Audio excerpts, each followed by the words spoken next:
I'll call the meeting to order. I'd like to begin by acknowledging that we are in Treaty 1 territory and a traditional homeland of the Métis Nation. I'll introduce the panel members. I'm Marcel Larondo. I'll be chairing. Cynthia Stevens to my left and Sandy Tapper to my far left. The assessor today is Jennifer, right? Yes. Martins.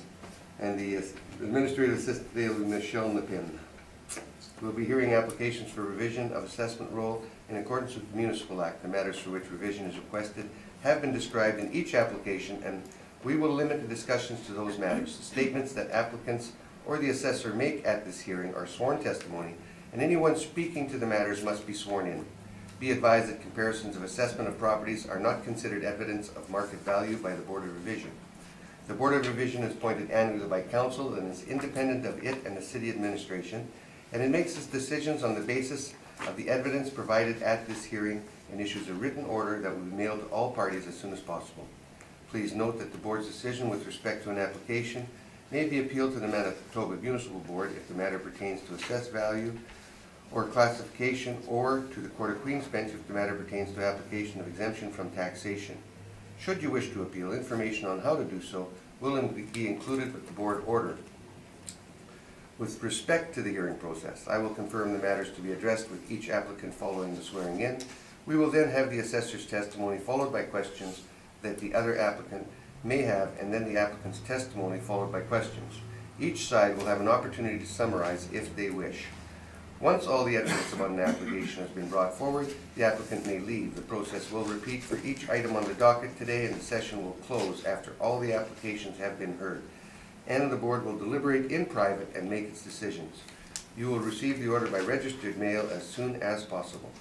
As information, all public hearings are live streamed, recorded, and will be part of the public record. And I'd ask you to please put your phones on silent. Swear them in, please.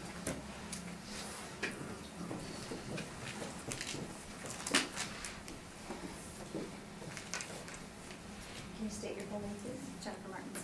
Do you swear that the evidence you're about to give at this hearing should be the truth, the whole truth, and nothing but the truth, so help you God? Do you swear that the evidence you're about to give at this hearing should be the truth, the whole truth, and nothing but the truth, so help you God? I do. First property on the agenda today is 1821 Grant Avenue. If you could read the roll number on as well, please. Roll number 12072110000. This is a CMU, commercial multi-use. The land area is 5,670 square feet, and the leasable area is 4,275 square feet. On page 3, we have a few rental comparables. And on page 4, we have the workup for the apartment portion. And on page 5, we have the workup for the retail portion of the property. We have the potential rent at $43,150 with a 15% vacancy. This gives us an NOI of $29,942, which gives us capitalized value on the retail portion of $399,000. On page 6, we have the summary of the combined values. There is an income and expense report on the back there,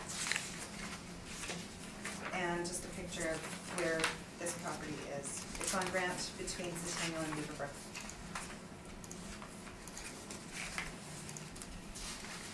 Any questions of the assessor? Yes, just a couple. Your mailer that you provided, that's from April of 2017?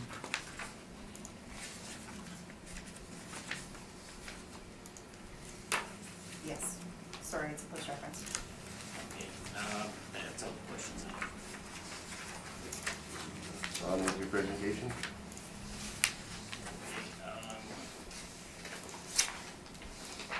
If you turn to page 2, we're not just reading the residential portion at all of the subject property. The only property part of that we have in question is the main and basement floor, which are retail space.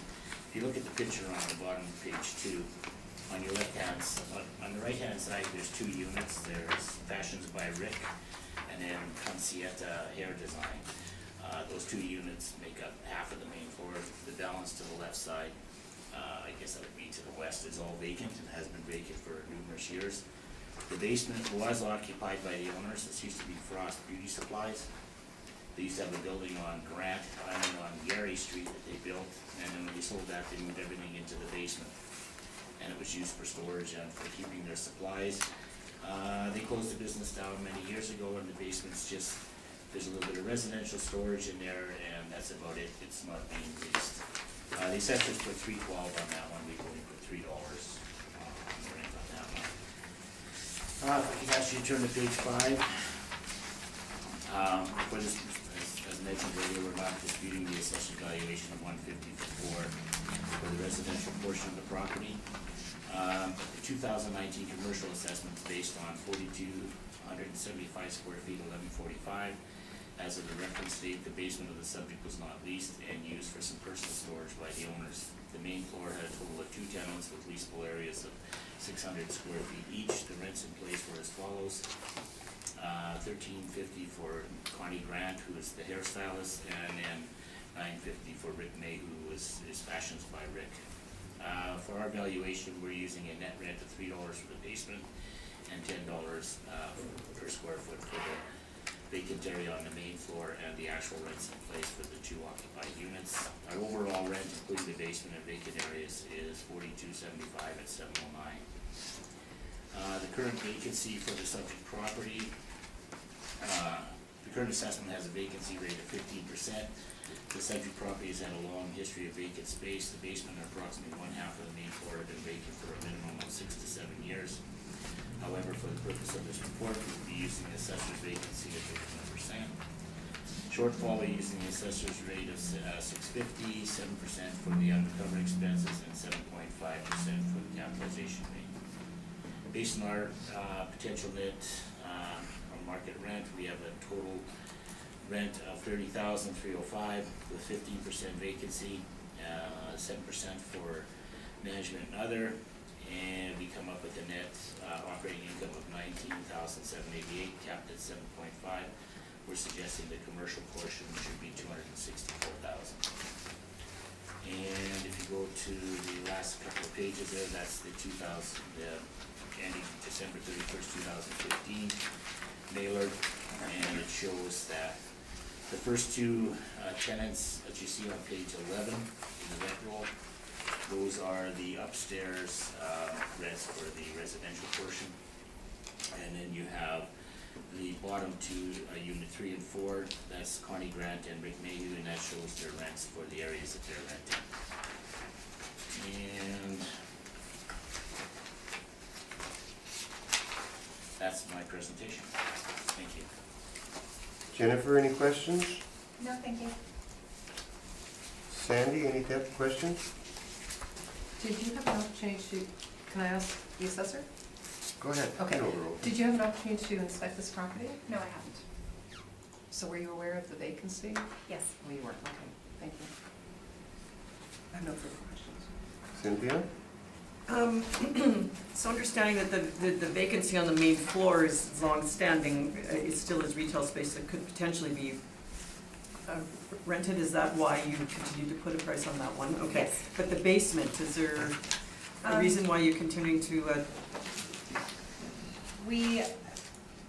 the basement area should probably be amalgamated, and the $3.12 that we have on the one space, it would be more applicable to have it on the whole space. okay. But, yeah, it's still space that's available.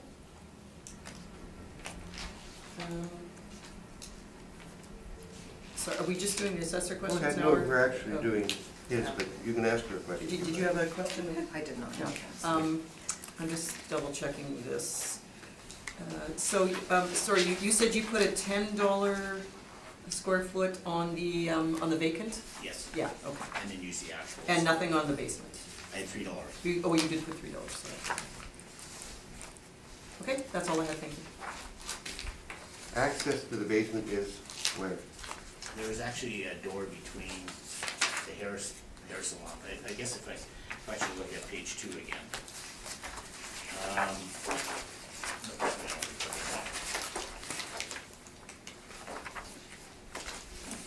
On the left-hand side there, there's there's 3 doors in the front there. Mm-hmm. One of them actually leads down, like if you go into unit, to the vacant unit on the left, but you can also take the stairs there down to the basement. There's a door at the front to go downstairs, which makes it rentable, correct? Well, yes, it is rentable, that's why we put $3, but there's no windows, there's no, No egress? no, it's not desirable space, how's that? But if there's no windows, you can't put people into an area that's got Yeah, no windows. So there you go. it's rentable for Storage. Storage, I guess. period. Yeah. And you put the storage for down the basement, which line did you put that on? $3. For me, Yeah, on ours, sorry, if you look on page 5, our areas don't match up. no, It sounds like there's only 1 unit for downstairs. We have the 2 premise IDs that are C6. That's basement space.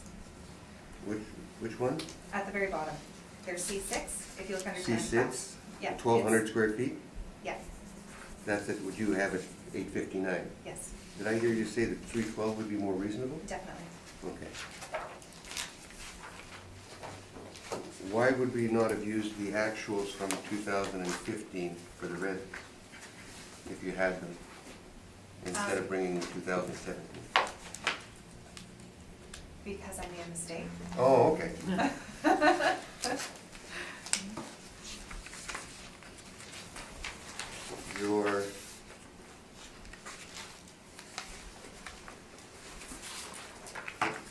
There's not very many on grant like this, is there? That's No. why you brought up Gordon? Yes. Well, and it's in the same market region, Yeah. and it's not, it's,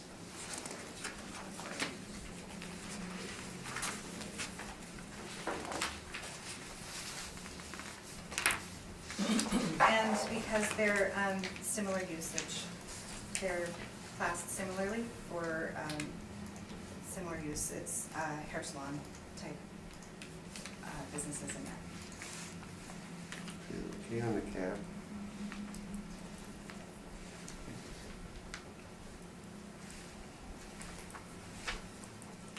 So most of our discussion is around the rents, is that correct? Correct. And mostly around the main floor, because we were at 12, you're going to 11. Okay, I'm good. Anybody else got anything in closing? Good, thank you. Want to wrap it up? Oh, thank No? you. You want to wrap it Yeah, up? thanks. Okay.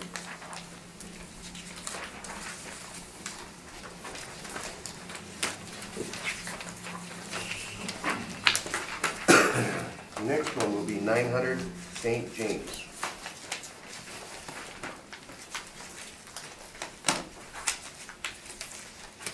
When you are ready, Jennifer. This is roll number 07569135250, 900 St. James Street. This is, the parcel use on this one is CMRRE, which is for restaurant. It is in zone C3, a commercial corridor. The land area is 78,728 square feet with a leasable area of 4,050 square feet. We have some rent comparables on page 2, ranging from $21.64 to $38.18. And on page 3, we have our income workup. We have rents at $31.02, $30.94, and $30.73. This gives us potential rent of $125,099. We have a vacancy loss at 4%, we have expenses at 7%, and we've got a cap rate at 6.5. This gives us a rounded value of $1,700,000. On the page 6, we have a couple pictures just so that you know where the property is. This is the Freshie and the insurance and the Subway, right on St. James at the corner of St. Matthews.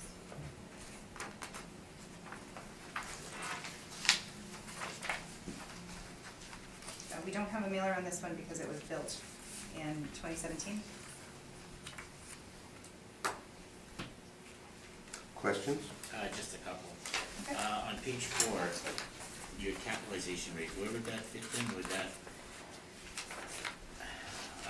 would it be under the retail, under strip? No, What would it be under? it's not on this chart because it's a restaurant. It's not in any categories that is used here as an example. Okay, but it's part office as well, correct?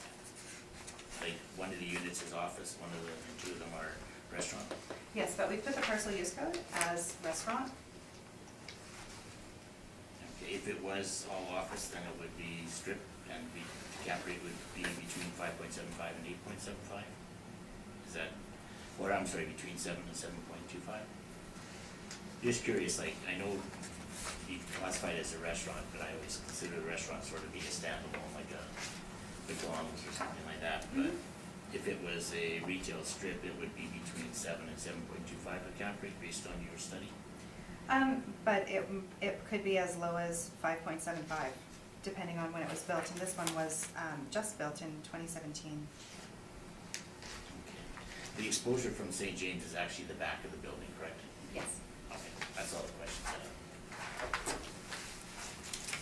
I have. Questions to Cynthia? We'll start with you. So, in terms of the cap, you said it isn't on here. Do you know what the ranges would be for a restaurant and would they be similar to a strip, or would it be? I don't have the ranges offhand. The ranges come from our system, which is the system that put the cap on here, so Yeah, it was modeled, yeah. Yeah. Okay. But you were mentioning that it's, I'm just interested in, you said it's classified restaurant, but Yes. that particular space could be used for any kind of retail, correct? It could, But because there's a couple of restaurants in there, that's how that gets classified in that manner, or would you Yes, not, because the you don't just majority treat it as a strip? the majority of the building is being used as restaurant. Hmm. And this is not, this isn't an isolated case. There are other buildings that they appear to be similar to a strip mall, but the use of it is majorly restaurant, so we use a parcel use code restaurant on it. And to your knowledge, if it is classified as restaurant, I know you don't have the actual numbers, but do you know, does that affect the cap rate on the lower end or the higher end? It influences more the rent that goes in there, because. More than the cap? More than the Okay. cap, Okay, and the rents are obviously model driven? yes. I know, I mean, they're all different, but they're pretty close, so. Well, and it also is, the rent's also impacted by the square footage, Yeah, yeah. so that's. They're pretty close. Okay, that's all I had, thank you. Sandy? No questions. I'm still trying to wrap my head around that. Strip mall, it's got 2 restaurants and all the rest are office space. What would it be? Would it be restaurant for just the 2, or would you put everything as retail? Where's your line you seem to be Well, drawing? if it's the most of it, like this one, it's got 3 units and they're pretty much the same size, so for this one, it's 2/3. So I would say that that's the most of it. There's another one over across the street from IKEA, like across Sterling Line, and that one has IHOP and what are the other restaurants? It's got the coffee place, and it's got another restaurant in there, the new coffee place. And that one, again, it looks like a strip, it could be a strip, but the majority of the whole unit is being used as restaurants, so that's classified as a restaurant. So, yeah, it's something that we can look into further, but for this one, the majority use is restaurant. So because the majority use is restaurant, we're giving it a classification across the board, restaurant. For this, For this building. If it was The another parcel use building for- that had more retail, you would classify it as retail. Well, but if you look at the tenant class, we can adjust the tenant class to reflect what is actually being used in the specific units, Yeah, and the tenant class will influence that as well. because the tenant class will give you the higher rent for the restaurant within a strip mall. Yes. And But then you would use the actual within that strip mall, would you not? apply the actual rents? Yeah, For the most part, we don't go into all of the strip malls when we're doing the adjustment for, and adjust each of the rents to actual, because that would then not be model driven. I thought when you did brought something new on the rolls, Well, when You something new comes on the roll, we don't often have you the just rent model roll. it, you still do the model on it. We don't, like, on this one, I don't have an income and expense form because we don't know what the actual rents are. So it would be very difficult for me to go into the computer system and adjust it to actuals when I don't have them. Okay. On with your presentation. Okay, the only, Mr. Chairman, the only portion of the assessment that we're actually contesting is the capitalization rate. If I could ask the board to turn to page 6. We're agreeing with the assessor's rent, the actual rents are of course referenced. They actually work out very close to the assessors put into the rule.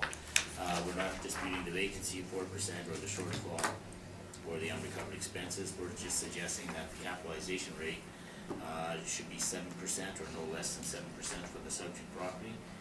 And we have given a copy of our cap rate study that we've been supplying for the last several years. And on page 9, it just shows that above sales comparisons that we had indicate a range between 7.15 and 9.11. For the Good subject page. property. Sorry, yeah, on page 9. Yep. That's our chart.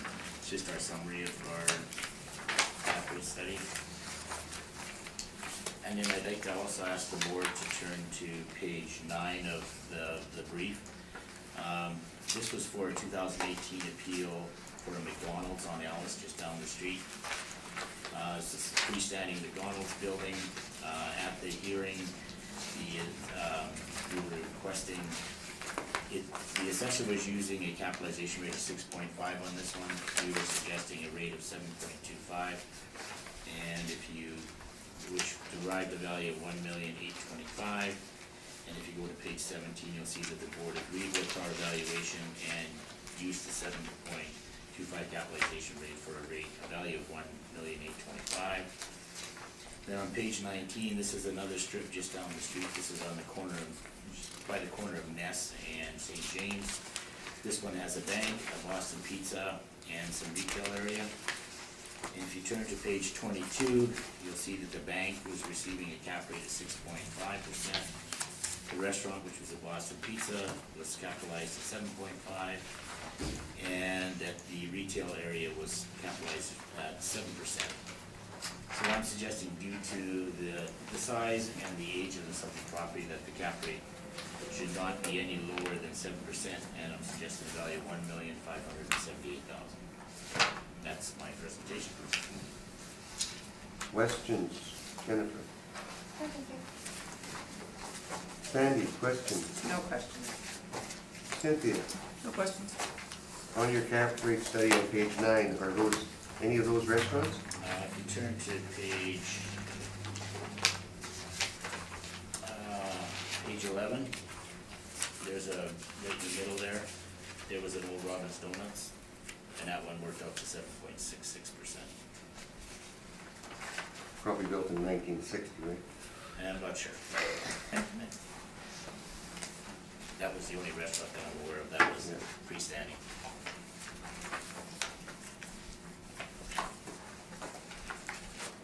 In the 1639 St. Mary's Road, Yes. there's a restaurant in that one, isn't there? I'm not sure if that's been reoccupied as something else, I don't know. And then hold it.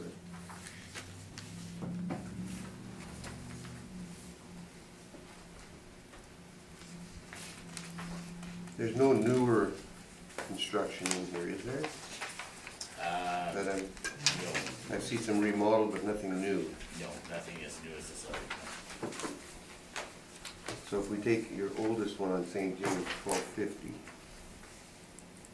and that's a 7.15, right? And that's older. Well, Keniston was 2001 to 2011. Bay was 7.2, St. James was 7.15. And that was 2012 built? No, the Keniston one was built In between 2000. 2001 and 2011, and then St. James was 1999. Yeah.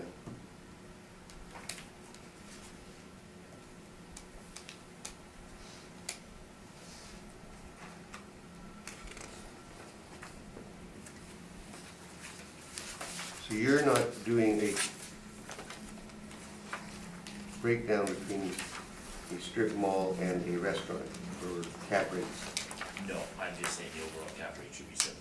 because you look at it as a retail establishment. Well, one of the comparisons had a bank and retail plus a restaurant, and the other one was a standalone restaurant, and rates were between 7 and 7.5. So, But your rents are nowhere near as high as a restaurant. if you look at the one on, for the McDonald's, I think we were using a rent close to $28, and for the Boston Pizza, the rent was $29.80, so very close to the subject property. The McDonald's has been remodeled. I'm not sure if that one was or not. That one had a play structure, et cetera. But the rent used by the assessors, $30.89. The Boston Pizza was $29.80. And the McDonald's, the board ended up using our rent of $30. So all very close to the subject. So how much weight do you put on the rent driving the cap rate? No. Like, in my mind, I'm not sure, because I don't have the mailer, because we don't have a mailer, I'm not sure if the restaurants were getting that much more than the insurance. I think in this case, they were all getting around the same rent. So, I think the cap rate's got to do with risk, location, et cetera. And I feel that the comparisons I showed are right around the subject, similar neighborhood. I'm good. Anything to wrap up? No, thank you.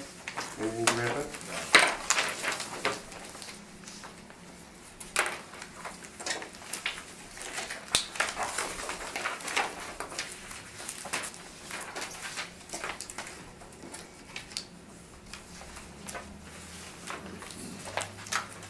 We'll now move on to 794 Sergeant Avenue, please. This is roll number 130311430000. And I have a recommendation on this one. And go ahead and give us the rest. To $1,321,000. Reason? This is based on adjusting the income quality to poor, which lowers the rents. So the potential rent would be $157,244. And would use the 7.75 cap rate. 2. And that would get the value to $1,321,000. Cap rate at 7 point. 7.75. Okay. Questions? Sorry, You're could you good say with the it? income again there? The No, income we're would gonna be accept. You're gonna reduced. accept? Yeah. Sorry, the income would be reduced to $157,244. 157, thank you. 244. 244. And they've accepted. It's So accepted. thank you very much. Thank you. Can you take a 5-minute break, please? Before Sid comes up and charges our bathroom? I'll have to let you go. That was fast, though. Yeah.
Some water. Some water.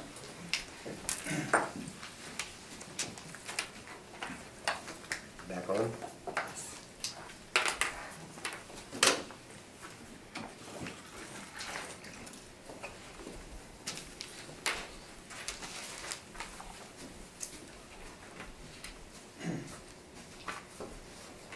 State your full name, please. Sid Story. Do you swear that the evidence you about to give at this hearing to be the truth, the whole truth, and nothing but the truth, so help you God? I do. Thank you. We will go to the property of 1795 Henderson Highway. When you are ready. Oh, I've got $13.99 first. You- Do it first? It's the big one, Want to do 1399 first? if possible. You said, what can I say? Is that okay with you? Sure. Okay, let's move to 1399.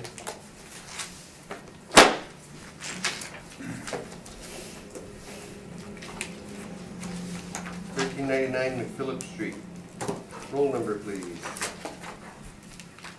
This is roll number 110406820000. This is 1399 McPhillip Street.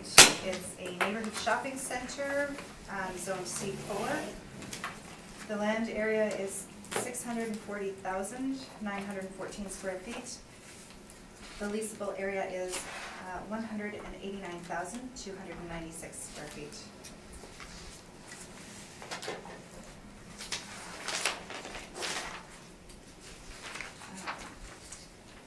On page 2, we have some subject property leases. On page 4, we have our income stream workup. There's a number of premises. It ranges in rent from $10.27 to $33.79. Our potential rent is $3,230,486. On the next page, our income stream continues. We have the vacancy at 5%, the expenses at 7%, and the overall cap rate is at 7.75%.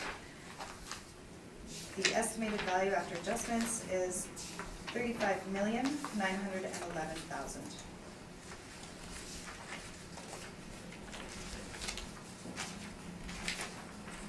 We go over to starting at, page numbers didn't work out. We have the income and expense form. And then if you go to, it's marked as page 23 at the bottom.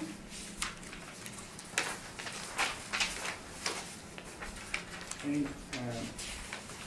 don't see page 23. At the back. At the back. Keep going. It's Behind after info? the, it's Oh, I after see, the I've got income and that expense down form. there, sorry. Done now. There's been a number of permits taken out, there's been a number of changes to the property. The I&E was the rental rates from before there were any adjustments to the property. If you look, so page 23, 24, and 25 are all different permits that have been taken out for construction. 26, we see a screenshot of where a new building has been put in. And then if you look at 27, Where's the new Yeah, building? which one's the? sorry, the new building is the one that's shaded. Shaded. A little tiny one there? Little tiny one, A yeah, little tiny one? In the middle there? yes. Okay. And then on page 27, it's the one slightly bigger that's beside it. Mhm. And then on 28, it's the permit for it, and it shows fire lane around it. That's the building that has Hawaii crepe and, what else is in there? But that's that building right there. And that's the permit to put another new building on. If you look at page 29, the top picture is the overhead shot of the property as it was in 2016. And the bottom picture is the picture as it currently stands for 2018. So you see part of it, part of the back of that area was taken off. a big chunk of the front. This was demalled, so it's now more, it looks more like a strip, so the entrances are to the outside.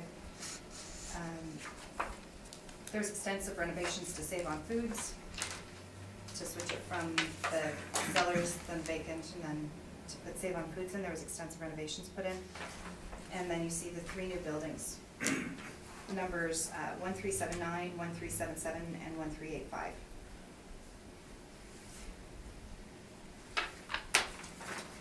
Can you point those out? I can't Yeah, read these numbers, sorry, my eyes are. I don't Okay, have a if you look page at- 29, could you? Yeah, I'm with you. Right here, Uh-huh, that's 1379, Okay. It's right? a photograph. And right here is 1377, all right. and Oh, right yeah, here is hold on. Yep, they're good. I'm with you. 1385. Jennifer, what's the last page number you have in your group? 29, and it's just got. I'm missing 29. I don't know.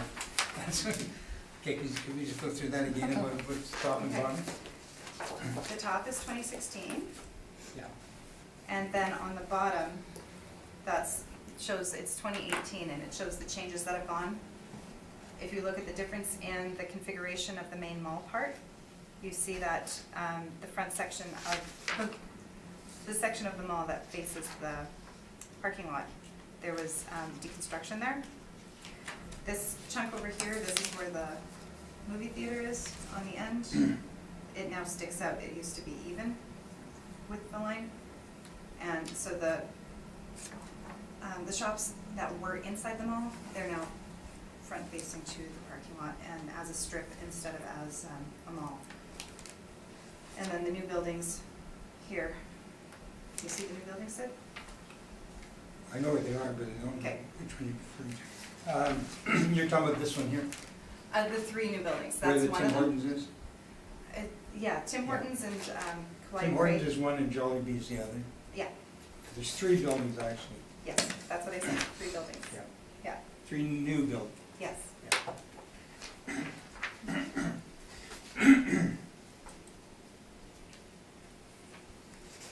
So it's undergone extensive upgrades. The previous value was at 11 million. And that was based on a verbal recommendation to better reflect the vacant condition of the subject property, and based on a land value of $17 per square foot.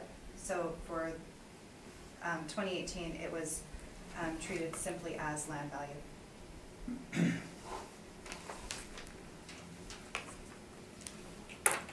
Sid, questions? Yes. Page 1, or your top page. So the reference date is April 1st of 2016, is that correct? Yes, it is. Okay. And the $11 million land only Yes, was at April 1st of 2016. That was the reference date, correct? that was, yes, Yeah, same reference date. yes, So we have we have a reference date for it as vacant land, and we have the same reference date for it as essentially completed, which you're doing, you're assuming it's complete, although it wasn't, didn't exist. Would you agree that no construction started on this until post-reference? yes. Okay.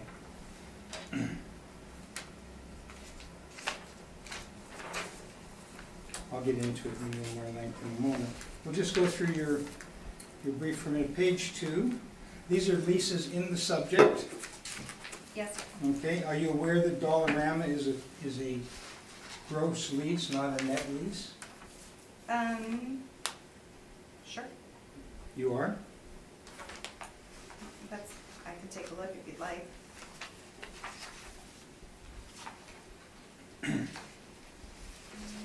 Do you know which page of the income and expense report that one is on? Yeah.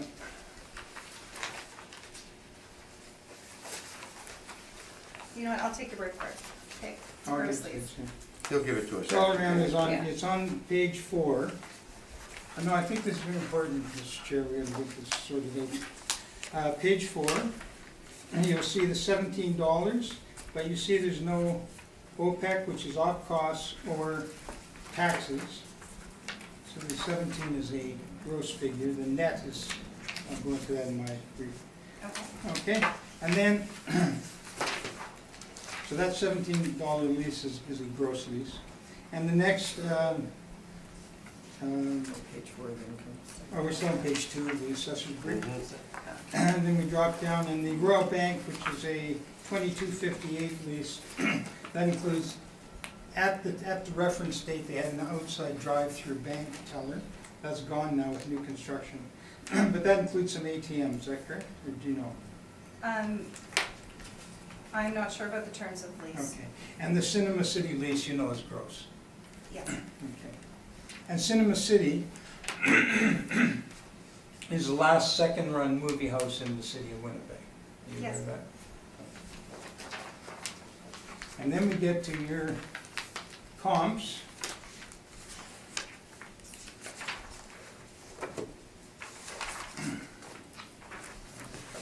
Are you sure the kiosk is gone? Pardon me? Are you sure the kiosk is gone? Yeah, the kiosk is where Tim Hortons was.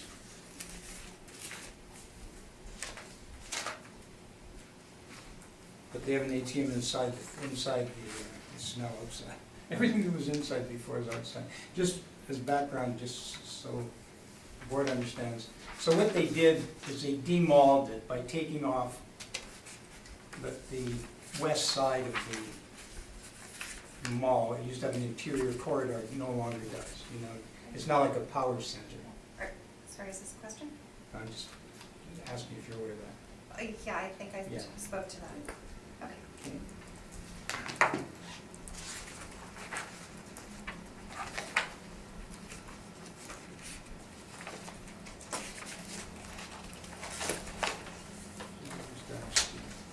I'm just on page 2 of your, page 3 now, so we're ready.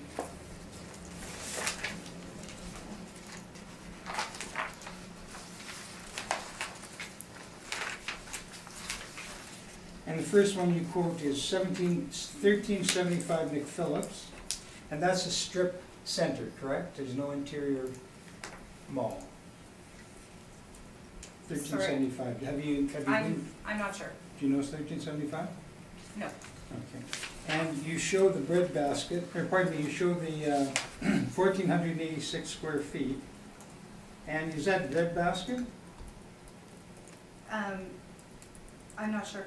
Okay, because you've got a 3-year lease, bread basket's been there 10 years. Okay. So you're not sure if that's correct. Okay, and the next 1375, the $14 lease, whose lease is that?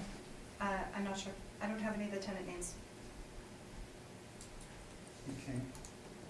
Did you get these off, did you see leases? No. This is from our system. So it's from income and expense reports that are sent to us.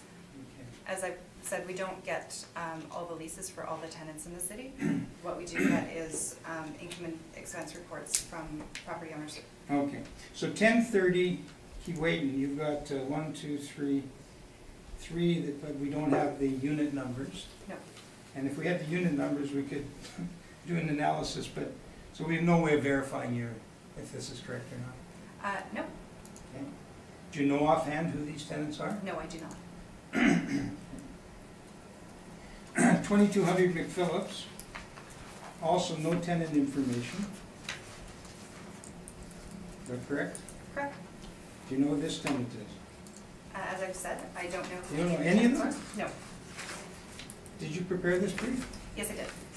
And are these intended, maybe you're not, but are you suggesting to the board that the assessment on the subject property was developed using comps like these? The value on the subject property, it is model generated, and Absolutely. it is used using the comps that we have that reflect the property as it stands today. Okay. And you know that none of these properties have an interior corridor. They're all strip malls. Okay. No, you don't No, know? I don't know that, Oh. actually, no. Well, they are. Okay. Okay. So 2136 is Aloha Nails and, You can put that in your presentation, Sid, unless Okay. you got a question coming with that. okay.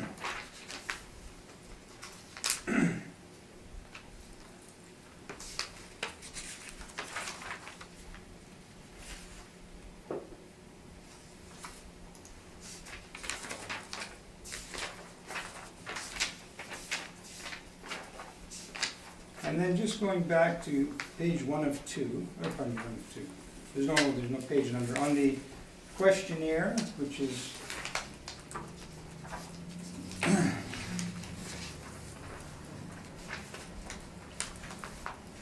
in your brief, that's not page number. It says 1 of 2, and that's the income statement? Yes, Okay. So correct me if I'm wrong, but you're suggesting that the potential income from this shopping center at the reference date, because it's the economic condition at the reference date, was that it should generate $3.2 million in annual revenue. Is that correct? no, I'm suggesting that the property, as it stands today, when compared with properties and the income and information that we have as of the reference date, that it should be generating the income to reflect a $35,911,000. Yeah. So your brief is showing that I'm looking at page,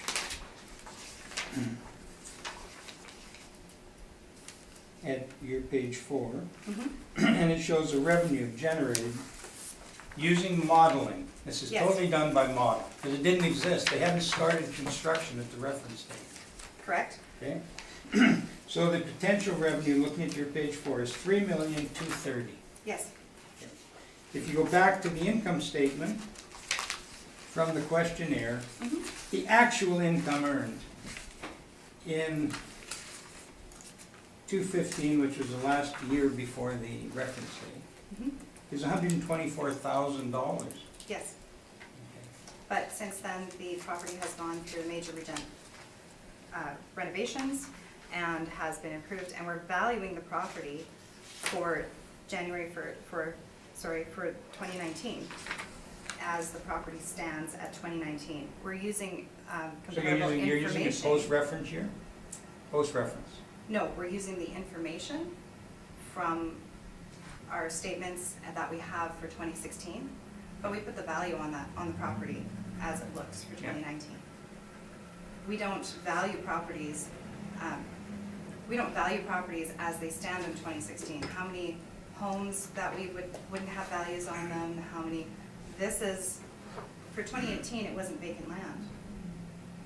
But there was, Pardon me? for 2018, Highest and best use was vacant land for redevelopment. That was the highest and best use. That's my position. You can think whatever you want. okay, Um, but then, using your same logic, then for 2016, was it vacant in 2016? Now we're getting into debate, you guys. Right. It was So, okay, worse than sorry. that. Let us ask sorry. the questions and we'll stick It with was- answers and But questions, okay? we use our information that we get from 2016, from our reference date, and we apply it to the properties as they stand. So if this building gets demolished, if there's a major fire and the building gets demolished, then we would, at that point, take off that value from the property effective the date that it was demolished. This property has been developed, it has been improved, it is in operation. Its vacancy rate is much decreased from what it was in 2016. The Save On Foods is in there, and they've renovated, and it's a vibrant center now. So as such, it should be valued as such, using the rental information, using information that we have gotten from income and expense reports that we received that reflect values from April 1st, 2016. Well, these are all you have from, this is what you've received. Well- And this shows $127,000 in income. And you understand that every lease that you talked about are all post-reference leases. I'm not. Save On opened in November of 2017, correct? Yes, and I'm not using their rental information. You're not? No, I'm not using the Save On lease rental information, but I'm applying, the model applied comparable rents to that space because it is now not vacant. Okay, so what you've done, and it's a post-reference lease by 6 months. The whole building is post-reference. The model rent you've used is $17 and change, correct? The lease itself, the face lease, is reported to you as $14, and your ARV is $14. But to get $14 is an $8 million landlord inducement. The landlord had to pay to reconfigure, to demolish the building. So you're using leases that weren't in existence at the reference date. If I That's was, correct. then I would have it at $14 a square foot, as you said the lease was, not $17.24, which is a model rate that came up from using information that has a reference date of April 1st, 2016. So you would have, to develop the model, you would have looked at like properties? Yes, Okay. Do you know of any like properties that were 70% vacant for the last 5 years? that's not what we're using. We're using rental information. It's That we have. $14 post-reference. No, we're not using, I'm sorry that you misunderstood. We're not using the actual rents to apply. We're using, the model is using the rates that are in the system Yeah, from the income and expense forms that have been received, yes, which use a reference date of April 1st, 2016. They okay. are then applied to the building as it stands. So we're not using a vacancy rate for the Save-On Foods. We're using a rate which is comparable to the properties that were being occupied and were getting rents effective April 1st, 2016. So But somewhere- we're applying it to the current condition of the property. So somewhere in the system, if what you're saying, what you're doing is you're describing as best you can mass appraisal. Yes, That you take the questionnaires, yes, you categorize the building, you stratify them as best you possibly can with like properties, yes, and that gives you a model. yes. So name one like property that would be generating, one like building that you would use to develop the model that was vacant for 5 years, that was past its economic useful life, it was due to be torn down whether they got a lease or not with Save-On. Where would the inputs to create that model come from? And name one shopping center that experienced that. 5 years vacant since Zellers left, and Zellers paid rent for 2 years vacant, so it's 7 years vacant because they're hoping Target would come in. Target didn't come in, they looked at it, they offered $3 a square foot.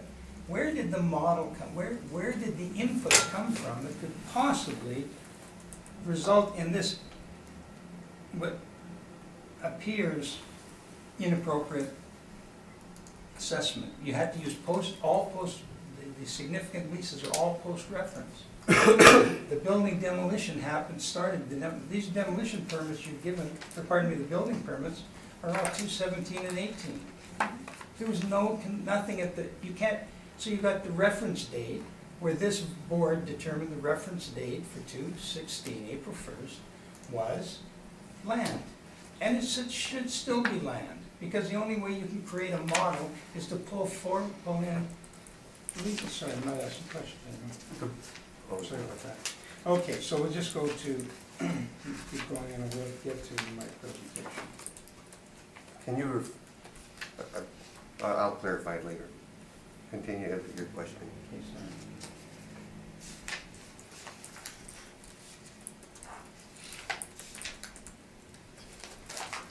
If you go to page, it's got a 23 on it, you referenced it a moment ago. And these are the leases, these are the building permits that have been issued. Yes, Okay, and the first page, which is page 23, every one of those building permits, with the exception of the last 3, are 218. yes, 218, that's a year and a half past the reference date, correct? yes, And that's when these properties were created. yes. And can you tell me what the value of these building permits were? I don't have all of them, I don't have them offhand. Do you have any? No, No? Page 24 are all the 217 building permits. yes, And then there's a couple, or a few, that even go to 216. yes, Okay, but they start in December of 216.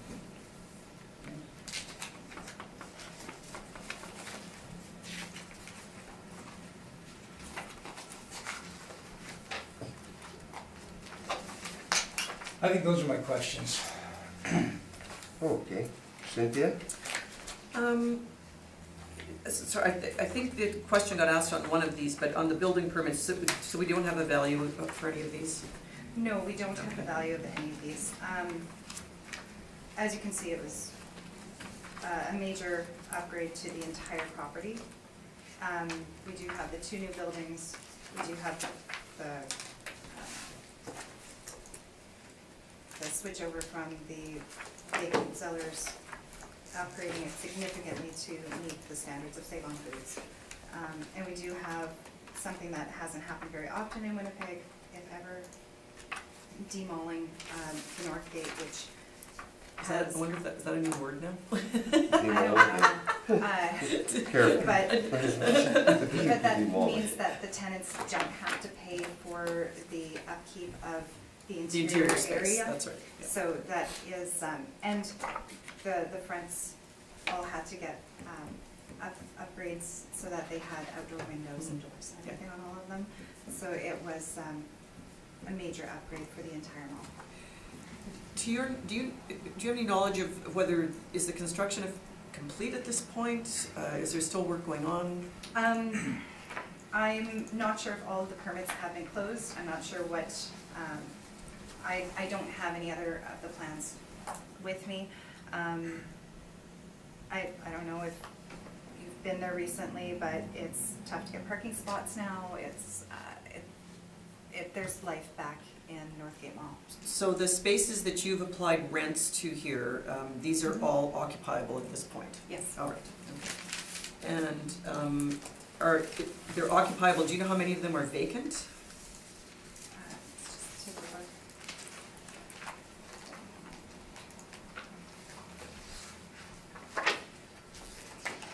As it stands, if we have a vacancy in our system, we get a little star and little V beside it, and as it stands, we do not have any You're not vacancies showing on in any of this these that property. you have got the rent, okay.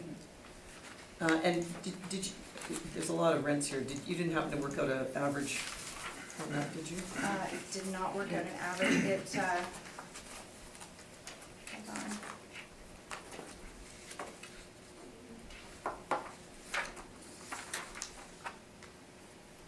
$17. 17? Yes. And just the cinema, perhaps we're going to hear more about that, but I noticed on your actual leases here that the rate was $220 and the models applied. 1027. Yeah, Because we use mass appraisal, we don't go in and adjust it all the time, and I think with part of being the whole rejuvenation of the whole building, and with the effective year being adjusted, that part of that was also rejuvenated, Okay, and yep. the rent has gone up to a potential rent based on comparables that we have for cinemas. okay, that's all my questions, thank you. Sandy? Not right now, thank you. Number one, and I think you referred to it, but because Sid referred to it in a different way, when the board made the decision, it wasn't a board decision, it was a recommendation made by the assessor Yes. at the time, which Sid agreed to. Is that not correct? Yes. Yes, You remember that? yes, It wasn't a board decision. no. You kept calling it a board decision, so it was a recommendation by the assessor, I called it accepted today. by you. Yeah, Oh. today you did. Okay. Just to clarify It's that. in my brief, actually. This is a SUP, is it not? Or you haven't done the No. SUP yet? No, we're not doing a sub. The 2018 value will stand as vacant land. The 2018 value will 20. stand as vacant land Yes, at the previous. yes, So- at the $11 million. This is for 2019, This is for 2019? so is it not a SUP then? Has to be. Yes, It's gotta be sorry. a SUP, Yes. is but what it's- it's a SUP, it's a because sub you're, for 20 it's the value for because 2019. 18 is already stood, so this is a SUP Yes. for 2019. Yes, But yes. you haven't referred to it as a SUP yet. Sorry. And you understand that it's a SUP, correct? Absolutely. And that's how she comes up with her numbers, that's because they're doing it as a SUP, and this is how SUPs are done. Is that not correct? Yes. Okay, just just so everybody's clear that it is a Not sub. sure that that's how subs are done, Well, because you can argue that point, Sid, I just wanted to make, you're leaving it clarify that hanging. we're dealing with a sub, and I want Yes. the understood. panel members to understand that we're Understood. dealing with a sub, Yes. because 2018 still stands. When this was done, it was a wreck by the administration because it was under construction, and this is where they're at now. And Sid is now gonna tell us why this is Well, wrong, if I may after I'm just- done asking my questions. Okay. When you went over the cinema jumped up from $2 to $10.27. Is there a reason for such a large increase?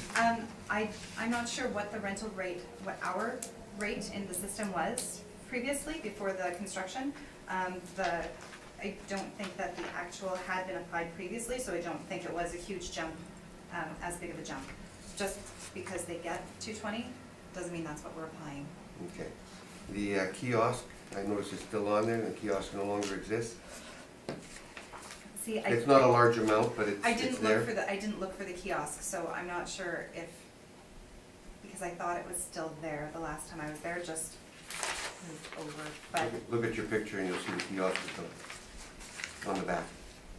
it wasn't in the, No, it's not in the picture because it's sitting where the restaurant is now. okay, yes. See, the kiosk. Kiosk is now moved inside the bank. But the kiosk rate is still being applied.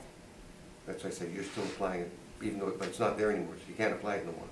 But I'm not sure if they're applying it for a different spot in the mall, but the kiosk rate is still being applied. But when it's in a bank, it goes with the bank, it doesn't go as a kiosk. Is that not correct? Because it's part of the bank, I agree with you. under the restructuring? That's the way you usually do it, unless you've changed and you're starting to I- tag kiosk different inside. I can't speak to post-reference information that I have.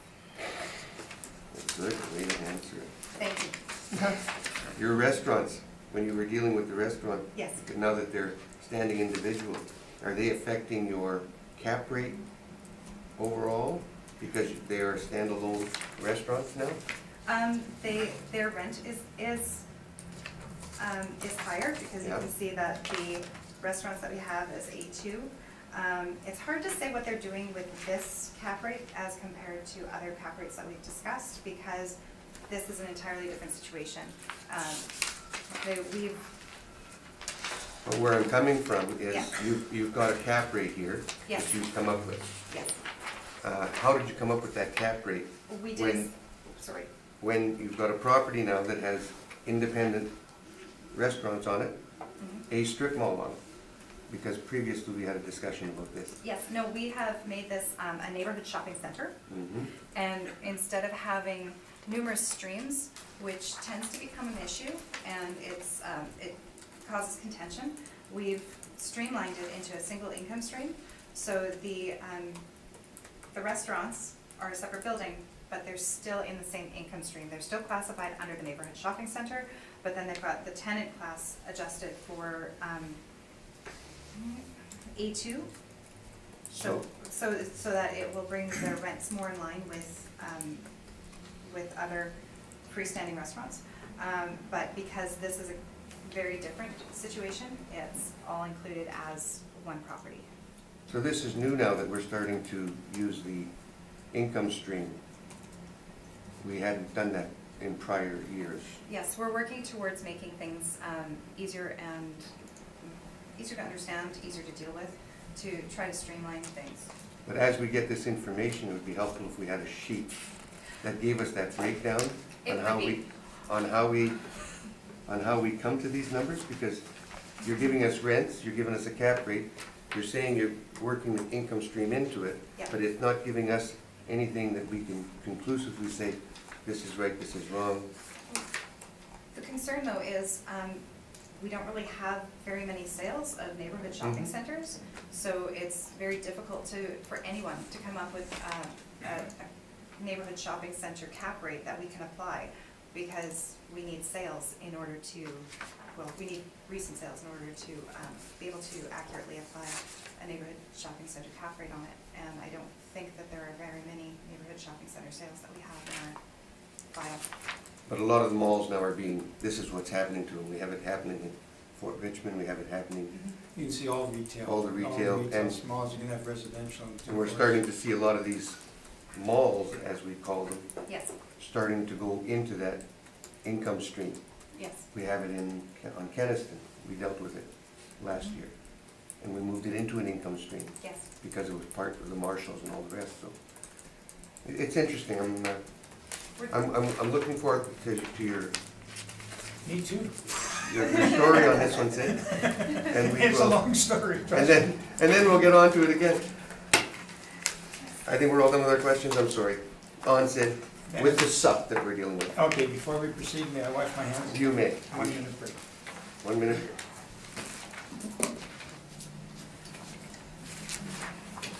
Mics are still on. Actually, no.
And we're back up. Sid, you got the floor. Yes, thank you. Just a bit of clarification, just to make our next few minutes easier. One of the last new tenants was Oshkosh, which opened yesterday. So one of the board members asked, are there any of the locations still being finished? So they've gone as far as 218, well into 218, October of 218. In addition to that,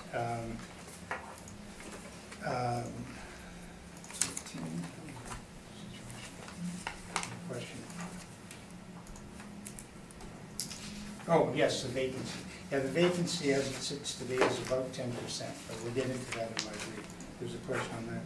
So, let's, we've had a bit of a, thanks Jennifer, gave a bit of a breakdown as to what happened on this thing. So, I'm going to go through, if we go to page 3 of our brief, and you'll see the issue, statement of issues. We have 2 issues. At the end of the day, we're trying to find a fair and equitable assessment. We have 2 reference years. The city hasn't had to deal with a demalled property in the past. This is all new ground we're treading on.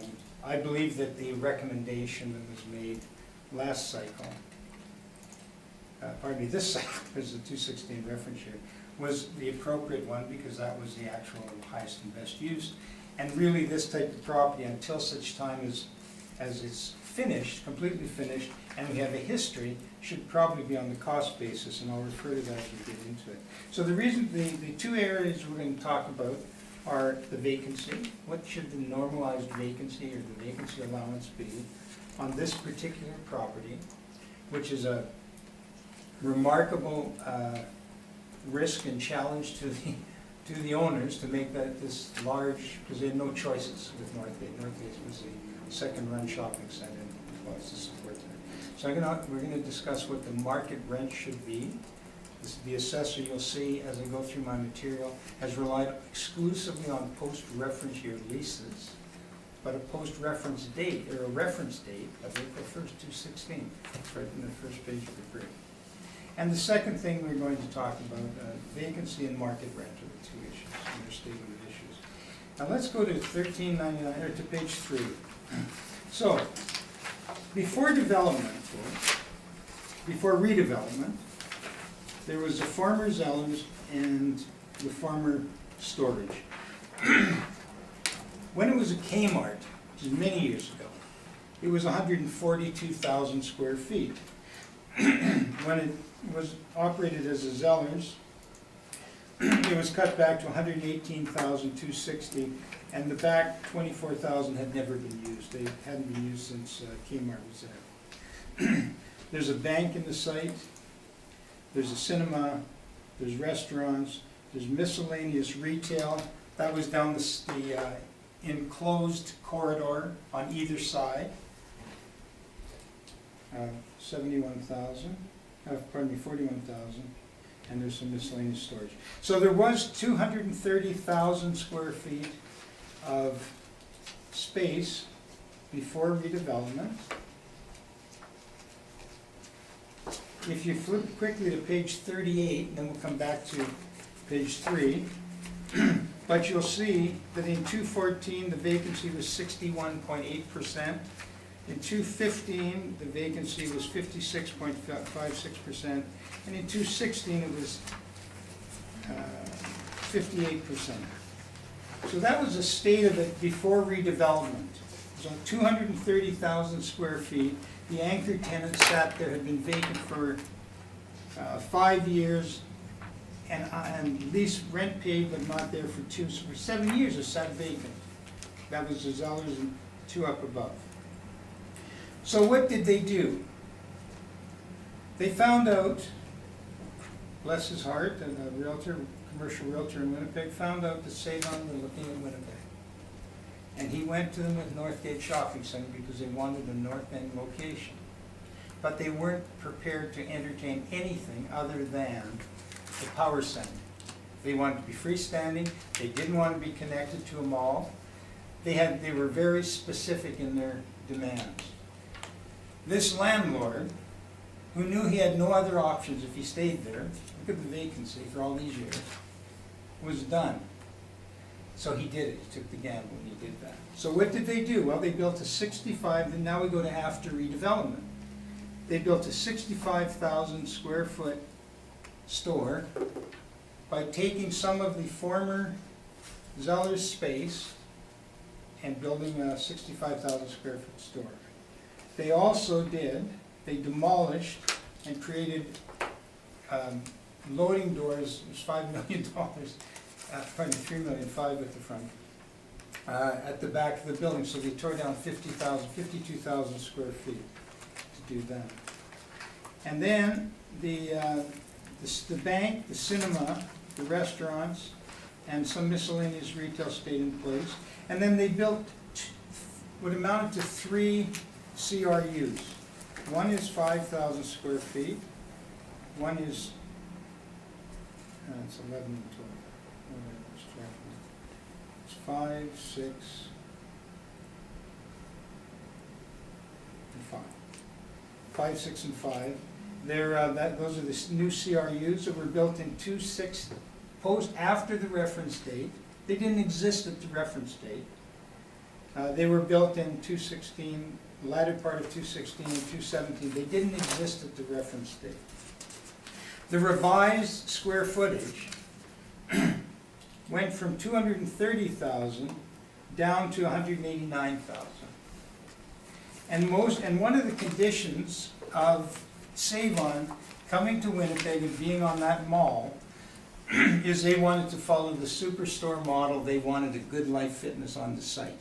They made that a commitment of their lease, of their offer, that there had to be a fitness. So in the back end of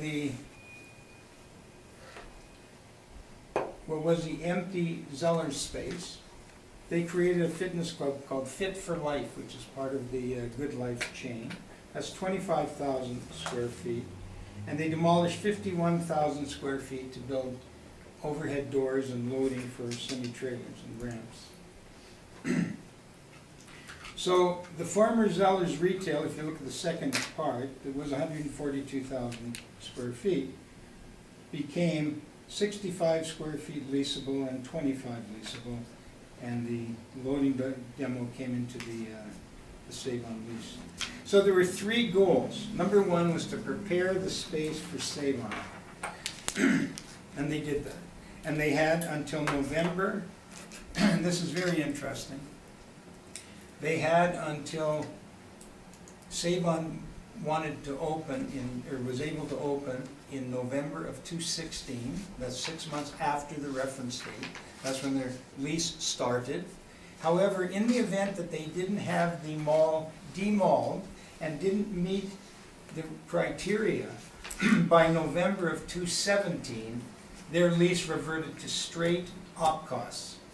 So there was a hurry to get the thing built in everybody's best interest. So they wanted their space ready. They and the landlord wanted to demall the center because the op costs, if you look at the rent, you'll see the op costs in this mall are $9, or were $9.36 a square foot.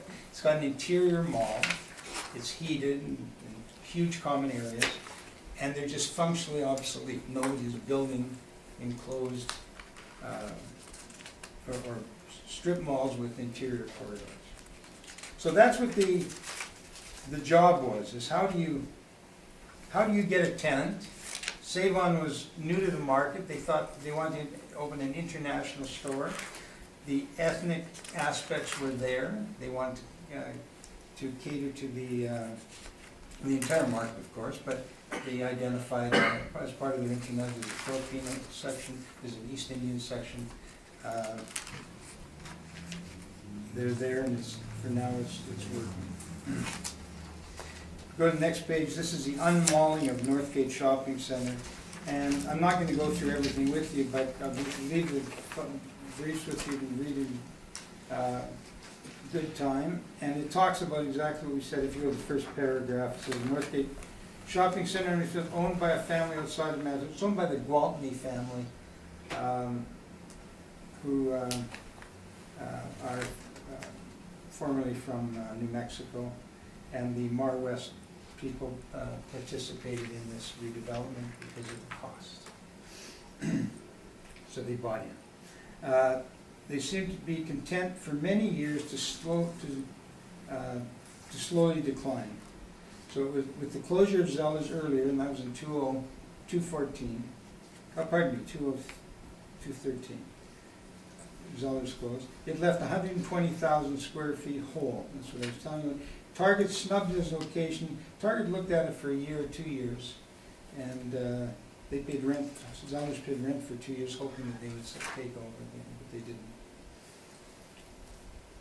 And then this gives you a little bit write-up. It talks about on page 6, talks flatteringly under the Mr. Electric sign. It said the city's only discount theater, Cinema City, will continue to be an anchor in the mall, and several long-time loyal tenants will get upgrades. Royal Bank, Ryder Insurance, Medicine Club Pharmacy. Now, Cinema City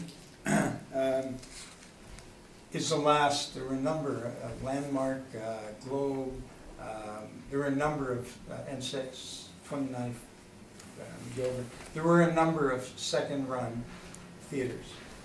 This is the only one left. And there's this wonderful thing out there called Netflix that may make this obsolete in due course. Globe wasn't paying any rent. Landmark weren't paying any rent before they closed.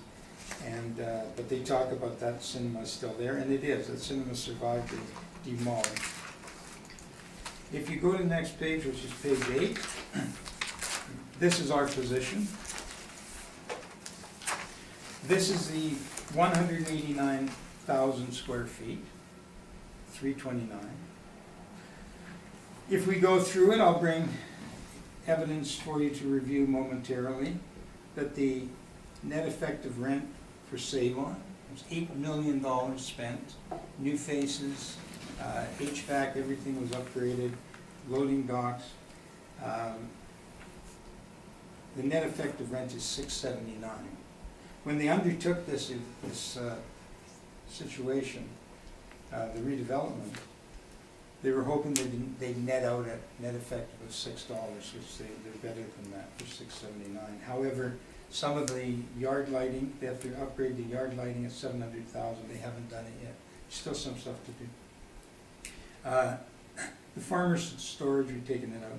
The bank, we've left in at essentially what the existing rate is. The cinema, $550 was the rate that we used a couple of cycles ago as a market rent for the cinema.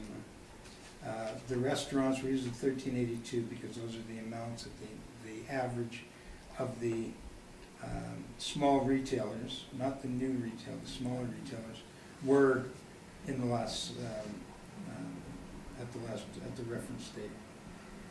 And so we end up, and then the big thing is, we've had with this property in the past 15% vacancy allowed by the city. The reason that the recommendation was made by the city last year is when we suggested a 25% vacancy allowance, when you put shortfall in, it takes the value away. You don't recover your land costs. So it was agreed that we would treat the land as land only, and we didn't have to deal with vacancy at that time. What we've done here is an allowance of 10% as reasonable for the former Zeller store. And why do we use 10%? Well, the city uses 5% on its model. The actual was much higher, of course. 10% would recognize that there's been a change in the grocery industry with the takeover in 2014. Sobeys acquired Safeway. There is a lot of competition. Safeway has 2 locations north of the site on McPhillips. Superstore is on McPhillips, almost across the street from Northgate, or that's Safeway, so. And 10% is also reflective of how this property has thrived over the last several years. So why did it experience a 60% vacancy for the last 5 years? Well, part of it is the op costs are extraordinary. They make it uncompetitive. So it's hard to get tenants. And more importantly, this is like the weak sister to Garden City Shopping Center, which is having a bit of a resurgence right now. But they've always suffered because they're in the shadow of Garden, not shadow anchored, they're just in the shadow, they're secondary and so I think that 10% is very, very reasonable to use for that particular tenancy. And also Save-Ons is new to Winnipeg, and God bless them, I hope it goes well, but I got a call at 5 o'clock this morning to tell me that as long as Rona are closing 76 stores, and Winnipeg isn't one of them, thank God. So these chains do close, they have a risk. And the fact that rates used to be low for vacancy on anchor tenants are gone now. The Sears is gone at Garden City Shopping Center just on there. So we use 5% for the rent, for the vacancy on the theater and the single tenant and single purpose, and the typical retail 5%, which is less, much less. But they're hoping they can achieve that now that they've spent money to demolish and take out the economic disadvantage of that interior corridor. And that comes up to $1.8 million. So it's about $2 million in reasonable market rent, in my opinion, not $3.2 million, which has to rely on the post-dated leases. Interestingly enough, try to explain to a taxpayer that the Save-On food store has a net effective rent to the owner of $6.79. The city of Winnipeg, in their ARV, which is determining the fair rental value, is $14 a square foot. And the model the assessor is presenting today is $17 a square foot. And somebody has to explain that to the tenant, that how do you come up with these numbers in this unique situation? So based on that, we're accepting the cap rate, and the cap rate would actually, if when we take the time, cap rate would be astronomical. I think we used a 9% cap rate the last cycle before we did the settlement. We accepted the recommendation. So we're accepting the city's 7.75. So I'm asking that the assessment be $20,497,000. And interestingly enough, because of the situation, the demolishing, et cetera, that's not inappropriate. It's almost on a cost system. We know that property has has received a certain amount of cost, or $8 million spent to demolish, to reconstruct, to move people around. So I think that with the land value plus the cost to date, I think 20 is a reasonable number. If we go to the next page, this is just, if we were to, oh yeah, this is a vacancy that's redundant. If you go to the next page, this is the lease for Save On Foods, and that lease started November 19th of 2016, that's 6 months after the reference date. Space wasn't developed to accommodate them at the reference date. And the lease it generates over 15 years, 14 million. Of that, landlord has to pay 8 million, so the net effect of annualized 441. So the actual rent they receive is $6.79 net effective.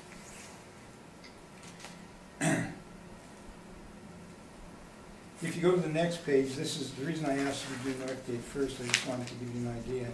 Here's another situation of a mall. This is a rent roll. It's more of a comparable. And this is McIver Mall. And what's interesting about it is it's the same property managers, different owners. They have one tenant, which is Marketplace, which was acquired by, when Sobeys bought Safeway, they acquired it and declared they would not renew because it's 20,000 square feet.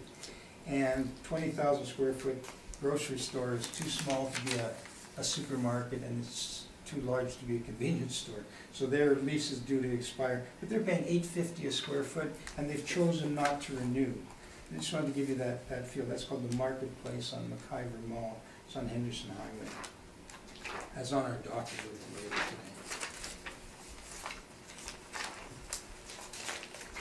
If you go to page 19 of our brief, these were many of these people are now gone, but these are the vacancies to support our extra 5% on the save on.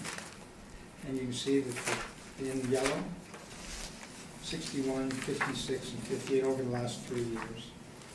And that was a mall with no anchor. If you go to the next page, which is not numbered, but the photographs, that's page 20, you'll see that's Save On, looking ahead with the green. That's a whole new face was put on, new front was put on the building. Anyway, this is July of 2016. After the reference date, it's a construction site. It shouldn't be valued yet. It's valued too soon. If you go to the next page, this is coming at it from a different angle. That whole big Northgate, Dollarama, all that stuff comes off, is stripped off. It hasn't been done yet. That's July. That's after the reference date by 4 months. May of 2015 this is how it used to be at the back. And you can see that it was just round. That's May of 2015. And then in July of 2016, that's 52,000 square feet. You see the ramp going down, that they demolished the back end of the building to create these overhead doors and ramps. That was to accommodate Save On.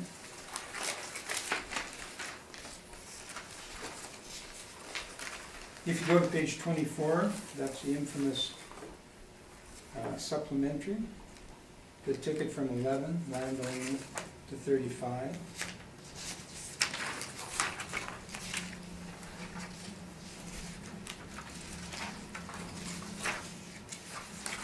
If you go to page 27,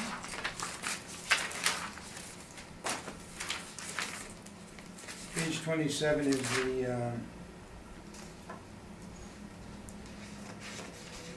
26,212.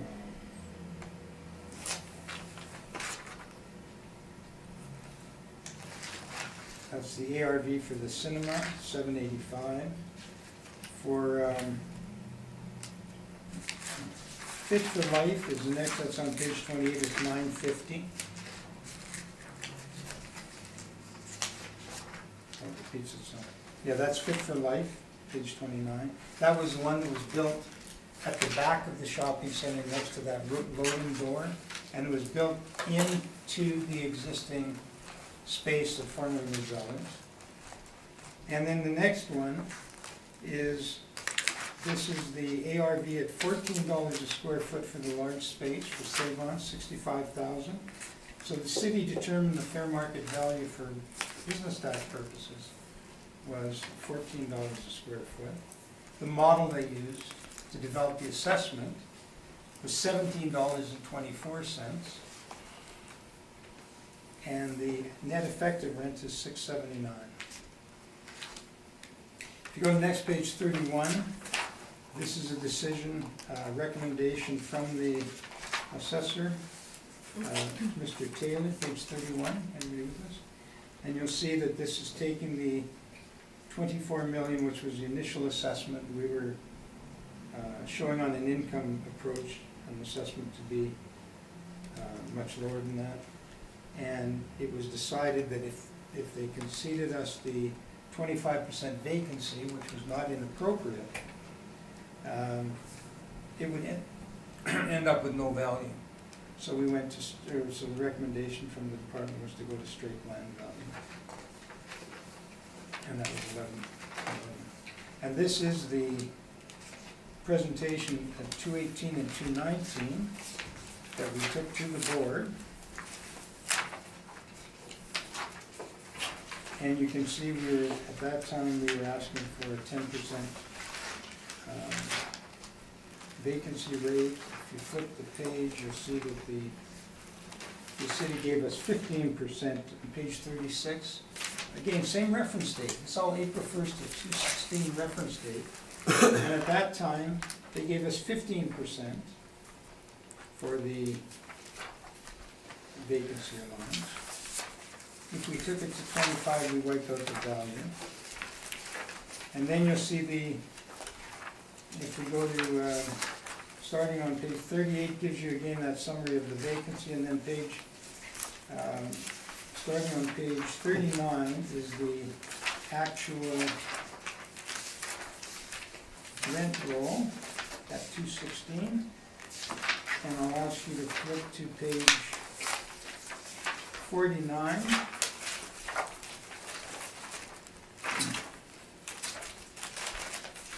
And that's a 70% vacancy.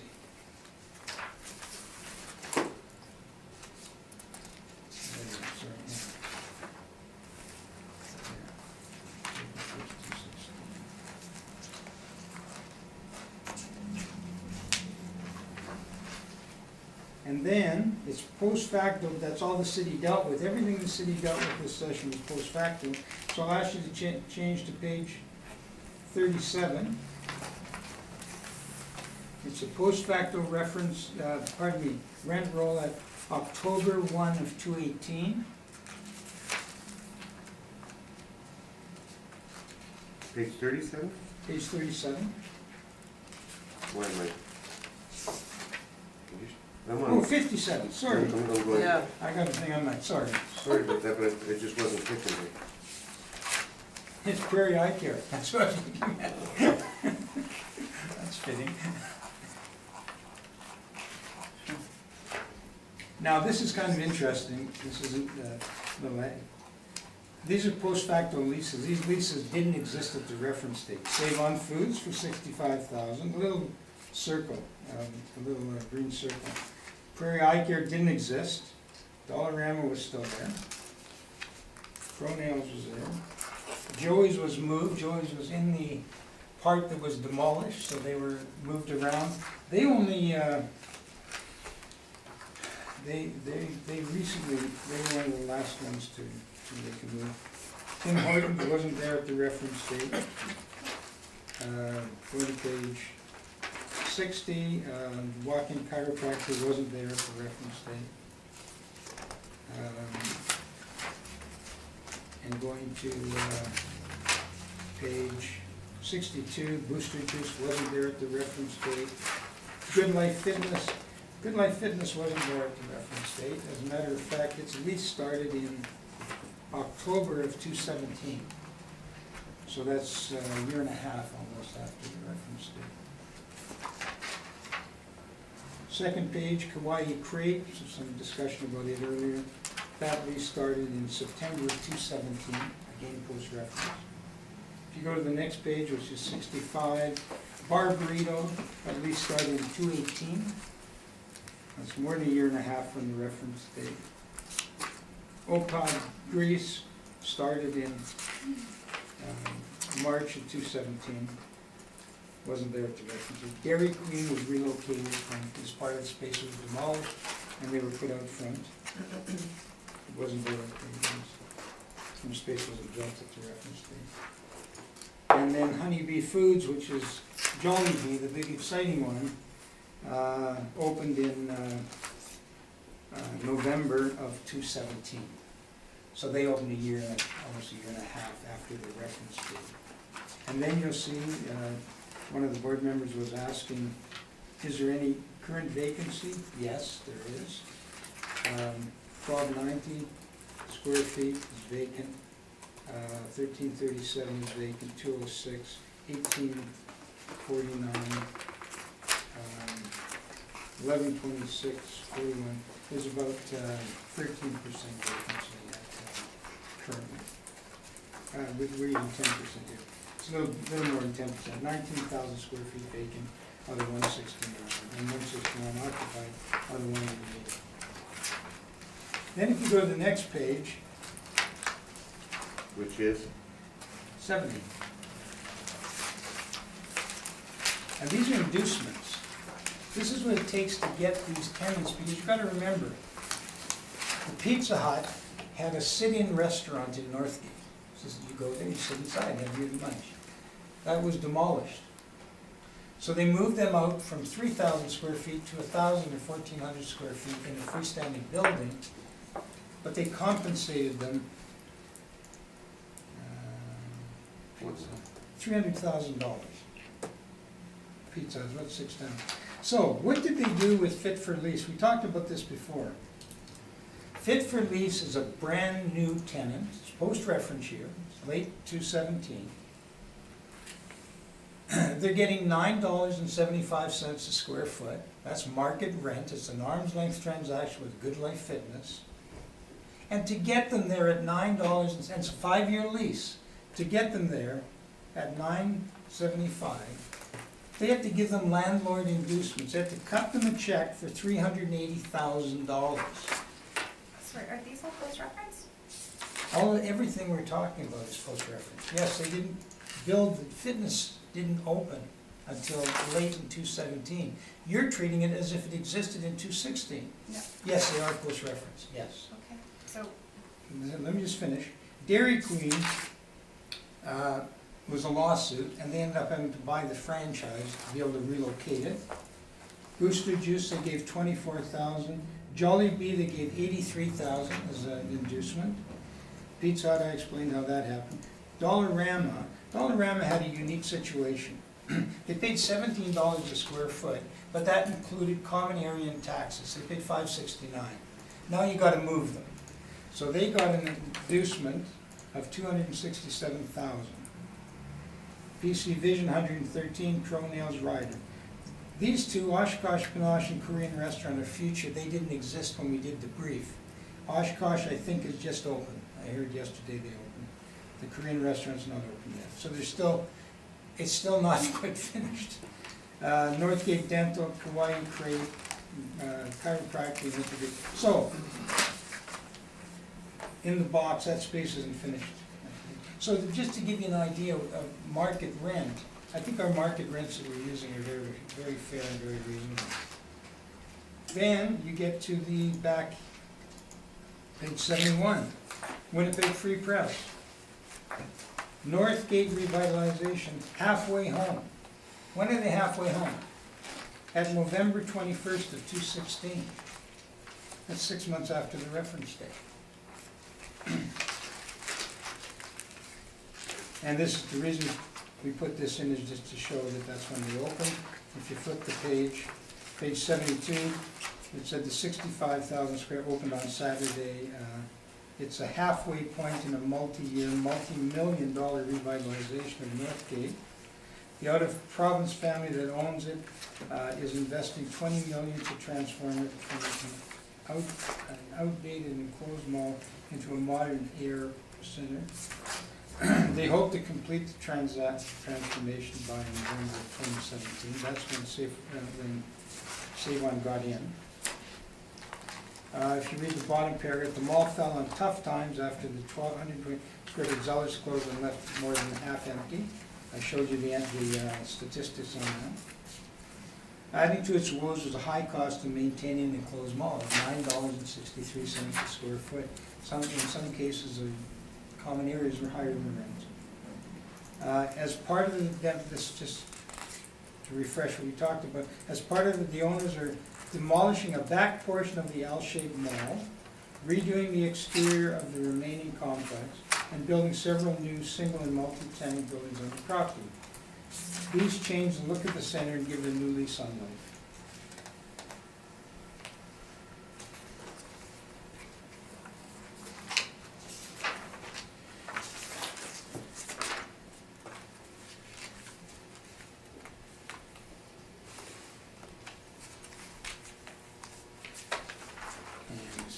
Some of the stuff here, just a newspaper article. It's kind of an interesting read because you don't get many of these. Then you go back to April of 2013, that's on page 79, Mr. Chairman, board members. And that's when Zellers closed. Business owners in Northgate Shopping Center are bracing for a staggering drop in business as the mall's anchor tenant shut for good this past weekend. Well, it was shut for 5 years. It actually shut for 7 years, because 2 years it was empty, but they paid rent. So it's really, let's say 5 years. So if you're a tenant in that shopping center, and your anchor tenant is closed for 5 years, that's a bit frightening.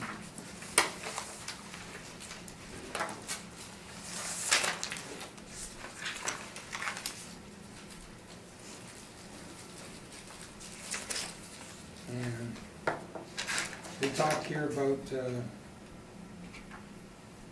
which I mentioned earlier, that's on page 80.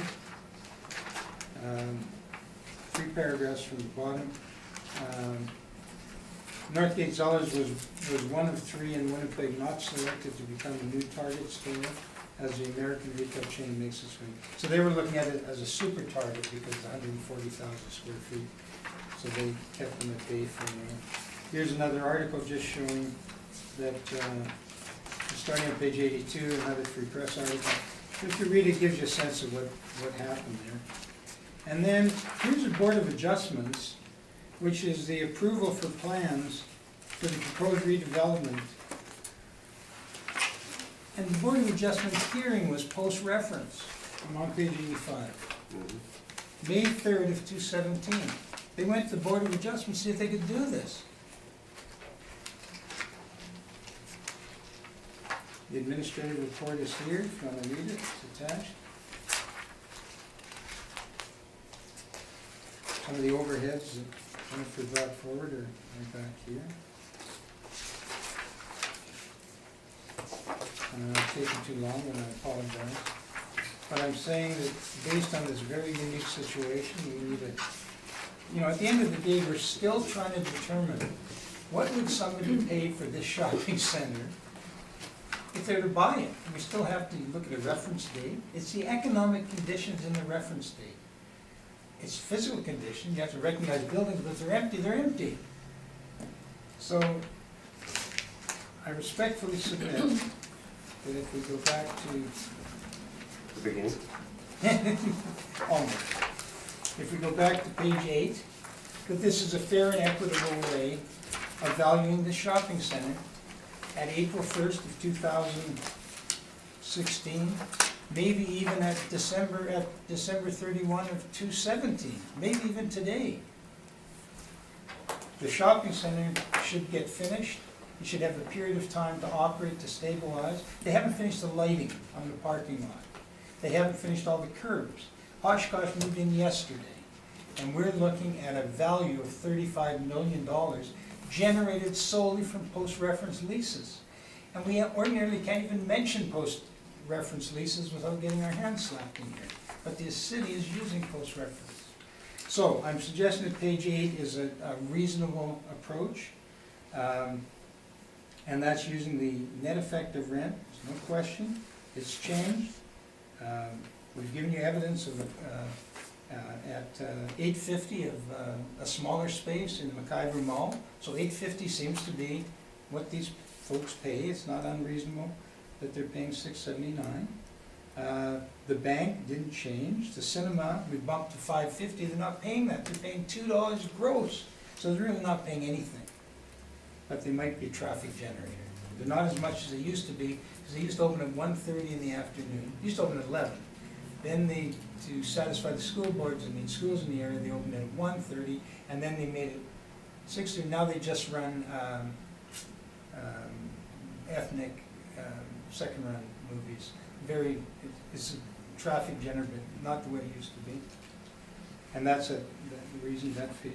Restaurants, remember, $13.82 was the average of all the miscellaneous CRUs at $216 at the date. And the new fitness club, I put in at $13.82. They're actually paying $975, and they got $400,000 to pay that. I'm using $13.82 for the fitness club.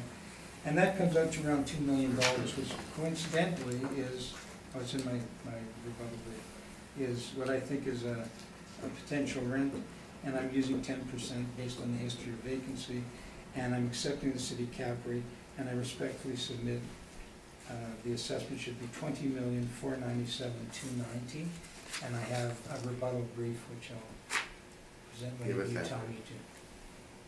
Question? Yes. Okay. First, if we go to page 82 of your brief. Yeah.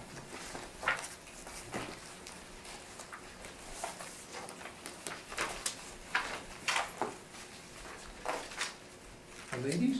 Yes, the picture of Belize. If you look down below, it says that after an investment of $20 million and a facelift, that the Northgate Shopping Center has become an attraction in the North End. So there has been, even if we're looking at this on a cost basis, if we say that the land value is $11 million, and then there's $20 million plus a They haven't spent facelift. $20 million. They haven't spent $20 million. Part of the redevelopment is a residence in the back behind the cinema, where the car wash is now. My mistake. So 20 is just, but that's why I asked you why you would submit, why would you submit the permits? 3 pages, but no amount. We need the amount. I know they spent $8 million on the save line. It's showing how much rejuvenation has been throughout the entire Yes, building. I'm acknowledging And that. it's not based on cost. Now let's look at, if we go to, sorry, which page is this? The rent roll for McIver Mall. Yeah. And we're looking at $850 a square foot. And you're saying that this is something that we should be looking at to reflect the rent that should be applied to save on. Well, what it is, here's the I'm interesting sorry, thing. may I ask my question? Let me finish Oh, I it. thought that was. I'm just showing what we're referencing to. Yeah. McIver Mall is significantly older than Northgate. It has not had this rejuvenation process and is not and the marketplace is not a feature store that efforts would be brought to bring into the city. And you say that the $850 a rent for this older building for the marketplace is a comparable lease? Yes, what it is, if I can explain, it is 20,000 of 68,000 square feet. Mm-hmm. It is a significant tenant in that mall. That mall has a whole bunch of places, a little bakery, a Subway, that all thrive because they're anchored by that tenant. That tenant has a lease a current lease from 2/13 to 2/18. It's in force right now as we sit here, soon to end. When they bought it in 2/14, Co-op said, we will be closing it, we will not be maintain it, it doesn't meet our model. It's too small, I mentioned, too small to be a supermarket, too big to be a convenience store. So they're leaving. And they're walking away from a lease on Henderson Highway, maybe a better area, maybe, I don't know, I like both. Better area. They are almost, they're a third of the shopping center. And that lease is being offered at $8.50 a square foot. They didn't renew. They're closing. So I'm just saying that I don't know of people that are paying, that save on, if they were coming in and that they didn't get those inducements, if they would be paying $6 a square foot. If you look at our 219 brief is here, last year's brief is here, and we were asking, we were trying to get $6 a square foot as market rent. We presumed that was a potential rent, and we didn't know about save on. And I was part of the negotiation when Target didn't come here, and Target offered $3 a square foot. $3 a square foot. So the only reason I gave you McIver Mall is to show that there's a property where it has an anchor, it's soon to go vacant, and watch all those bakeries and all the others, just as Jefferson, the IGA closed on Jefferson, and all the, and I think he uses it as a, IGA closed on Jefferson, and all the CRUs went and closed, or they changed their demographic changes when you don't have a grocery anchor, and they haven't. So I used it just to show that that's $8.50 a square foot, and I did it because I had $6.79 net effective, what the owner actually gets. I had $14 that the city looked at the lease, which was post-reference, but used, would have used, but rather the city used $17, and that's illogical, I think. Have you had an opportunity to look through McIver Mall as it stands now and Northgate Shopping Center as it stands now? You know I've been to Northgate Shopping Center maybe 50 times in the last 4 have- months. have you But had an opportunity to McIver look Mall, at I McIver? go about 3 times a year. I was there. So are you saying that as of, currently as they stand, that the space at McIver Mall is a comparable space to Northgate Shopping Center? Comparable only in terms of it has an anchor tenant that occupies a significant amount of space, and as food anchors are quite unique nowadays. That's all that anchors used to be. Now, food anchors, when you get, that's unique. And a food anchor is a very solid anchor because people come once a week and buy their groceries. So the landlords will oftentimes, in the past, more so than now, will give discounted rates rather than discount because they pick it up from the CRUs. But with people being competitive, when you're competing with these outdoor strips, the demalled Northgate, this place can't compete because of lot costs. So it's less desirable. They would be a potential candidate down the road for a demolling. Thank you. In regards to the vacancy at Northgate immediately before the demolling, did perhaps the plan to demolish a significant portion of the area have any influence on the vacancy immediately before that happened? No, not at all. It was never announced that they were going to demolish it until they started talking. It only got demolished, excuse me, hang on, you got to understand this. It only got demolished because Save-On wouldn't look at it otherwise. Save-On said, if you want to do what we want you to do and spend a lot of money, we'll sign a lease. Okay.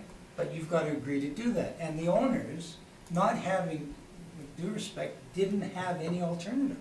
They really didn't. It was a dead mall. Okay. This large document that you gave us has a date on the bottom here of August 7th of 2015. Which document are you looking at? The confidential document that you, That's a lease, yes. yeah. Okay. So it's got a date on here of August 7th, 2015. Okay. And now with the plans to demol, I'm assuming that when they're discussing this, that they're planning to do some of this work And then if there are other tenants, if they're working at trying to move tenants over Hang and on, moving hang on. around, Are did you this at all influence? are you suggesting that they would have done this without the tenant? No, I'm suggesting that if they're thinking of doing this, that perhaps some of the vacancy could have been influenced by the fact that they were planning on doing demolitions and they were planning on changing things and they knew that. Well, do you They would think it need would have, space. do you think it would have affected the vacancy from Zellers in 2014? No. That but wouldn't affect it. From That's some of the six, other. that was 140,000 square feet. That was more than 50%. I'm So you acknowledge that they didn't know, Zellers in 2014 didn't know that they were gonna demolish them all. No, but I'm You agree? suggesting that perhaps some of the areas that have been demolished, Yeah. that perhaps leases weren't renewed, or that there were talks or plans in order to help Well, accommodate. who might that be? the plan. You know what, I'm not even sure who that might be, that's why Well, I'm I'm gonna asking. tell you there aren't any, because Okay. nobody knew anything about the demoling, and they were ecstatic to find out that the big empty space was about to be leased again. Okay, thank you. Nobody would leave because they're demoling it. Now, what rental rate are you putting on the cinema in your workup? Sorry, I can't remember which page your workup is. We did an agreement with Cineplex years ago, the account at $550, I recall that's what we Okay. used to do. $550. And that was, Jay Cowan is a representative of Cineplex, and Cineplex are the tenants. Okay, so you're not applying the actual? No, Okay, higher. higher. The actual is zero. They pay, right today, they pay $3.05 a square foot gross. Yes. And all of this post-reference information, never mind, no, sorry, thank you, I'm done. I'm trying to solve the problem of the post-reference mess. I, And the fact there's two reference dates. We're gonna continue with our questions. thank you. Cynthia, I'll let you go first. Okay, so the only comps that I see in your presentation would be the ones for McIver Mall. I know you didn't put them in there necessarily for that reason. Well, I did but for the one. For the one tenant. Yeah. But, I didn't miss anything, there are no other comps to, No. No, because we have so many leases Okay. in the site itself. okay, but these comps,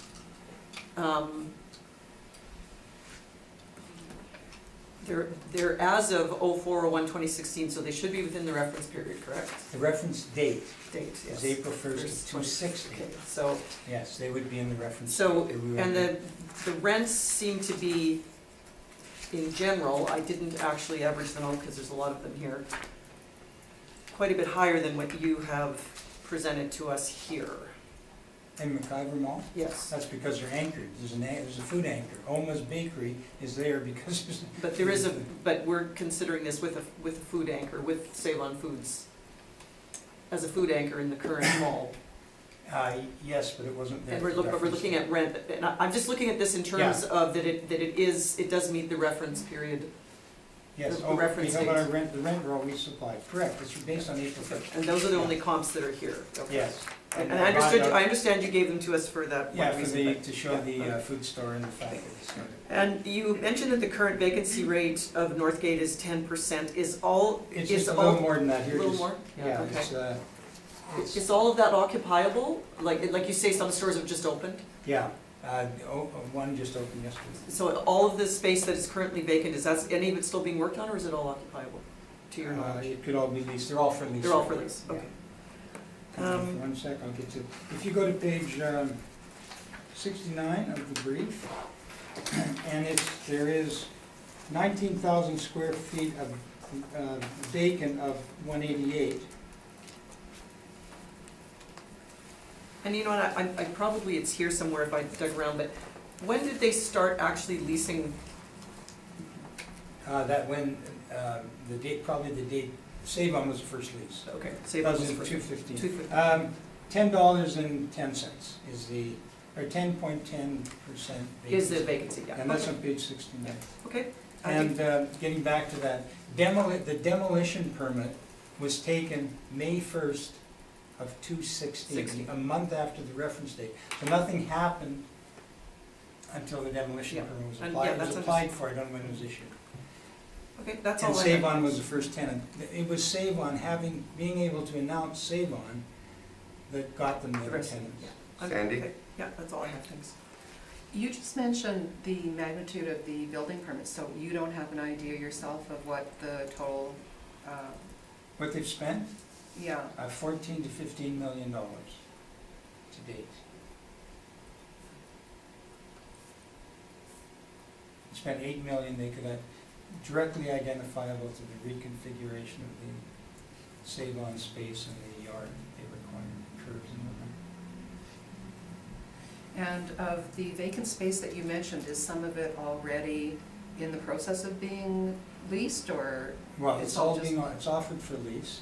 I think the floors are in on all of them pretty much, so I think they're ready to go now. But there are no definite No, there's no, agreements in the works? there's no cranes there or anything like that. They're ready to be leased. Okay, that's it, thank you. Sid, what was the value you'd established prior to coming, when you came for the Board of Revision for that first change? What was the value? 16. 16 million, correct? 16 million. And then the city gave you 11 because of... Well, what we did, Mr. Chairman, is, and you were the chair, I think. Yeah, I was. And you were- That's why I remembered the number. What we did- What we did Yeah. is we came in and we had a different number at the hearing. And the Mhm. number was that the board, I think rightly, doesn't allow vacancy over 15%, because if you get to 25 and more vacancy, then it's not the highest and best use of the property. And that was the case here. So we had an agreement with Mr. Taylor that we wanted 25%. We wanted to reflect the actual vacancy at the time and the history, and we were low at 25. But if you put 25 and put shortfall, you end up with zero value, and everything has some value. So highest and best use we determined was, or we suggested, was vacant land ready for redevelopment, and that's what it was, how it was done. And the city made the recommendation. That's it? Yeah. During that meeting, during that presentation, there was never brought to the attention of anyone, including the city, that the lease had already been signed with Save On, correct? I'm not sure if, when, was the lease signed at that date? I'm not Yes, sure. it was. Signed prior to It that was date. signed prior to the last hearing. I can't recall, I don't remember. I don't even know if I knew about the lease, actually, when it was signed. What's the square footage today? 189,000. What's it gonna be when it's completed? Well, if they do they're contemplating doing a residence, Mhm. not dissimilar to what Mr. Gauthier did across the street, but Yeah. adjacent to a shopping center. Not counting that, it's finished. There's no more, there's actually, it needs all the parking. That's why they need, part of the reason Save On demanding it be devolved, is they wanted to make sure there was adequate parking. So you left the kiosk in here then, because the city's got the same number, do they not? Yeah, I left it in, but the kiosk doesn't exist there. You can't have the kiosk. I'm just saying, And you the- left the kiosk in at 189,325, Yeah, and even though it doesn't exist. it doesn't exist, we just left it The, in. Well, we didn't do it, no, we didn't. the realtor of, that was dealing with this at the time, did he not do an evaluation of the property in its finished, after, he was aware of the rent, because the deal, because he'd done it, but, He did the deal. and he did an evaluation at that time for the tenant. Have you ever brought that forward? I didn't know there was one, to be honest. Okay, and you Like, never? you mean an appraisal? An Yes. appraisal as if finished? I imagine they did because they got a mortgage. Mhm. I haven't seen it, but I believe they got a mortgage. Okay, so you hadn't seen it. If they were establishing that evaluation or market today, they would be using the existing rents, they wouldn't be talking net effect, would they? No, because you're paying, somebody's paid for it already. Right, So when they're buying the building, they're paying that back. right, so they'd be using actuals, not net They're using effect. 14, yeah. So are we not, City's using 17. are we not looking for an actual market value at this time? Well- For April 1st, 2016, in the condition it's at today? Well, that doesn't get you to fair market value, which is why we're here. These are very difficult. You know, how many years ago, 1991, I did the Hotel Fort Garry, and the issue was, is it possible to have two different reference dates? Mhm. And it wasn't. It's a 4-year cycle, you only have one reference date. Well, we got two here. But this is being dealt with totally different than the Fort Garry Hotel was at the time. Yeah, Is that not correct? well, it's because it's a 4-year cycle. That's correct. Yeah, that's, So, it's a cycle. it's a But cycle, and if this they had no run, longer do the same type of assessment. yeah, if this had run the normal course, Mr. Chairman, what would happen is the SUP would probably come out the end of this year, because it'd be essentially finished. All occupancy permits have been given, have they not? No, I don't think so. I think there's some interims still. Oshkosh just opened yesterday. I don't think They got an occupancy permit to go in. They can't go in without an occupancy permit. I'm not sure. So, the actual vacancy today is Is that 19,000 square feet? 19,000, Yeah, which is less than the, it's 10% yeah. of the 89, yeah. That's why I use 10% on, but only on the save-on, not on the CLUs. Use 5%. Well, how would you use 10% on the save-on when it's, the lease has been paid for since 2015? No, it hasn't been paid for since, they didn't move They in. signed the lease No, 2015, the lease started yeah? November of 2016, 6 months after the reference date. And they paid rent from then on, Okay. yeah. If you have a summation, you have a summation you want to handle? I have a rebuttal. A rebuttal, yes. You want to do your rebuttal first? then? Yep. You have one. We're going to do his rebuttal. And then you'll see if you have any questions on the rebuttal. Sounds good. Oh, I got Jennifer's. I got this one. I'll do this one. Thank you. This won't take very long. This is just a.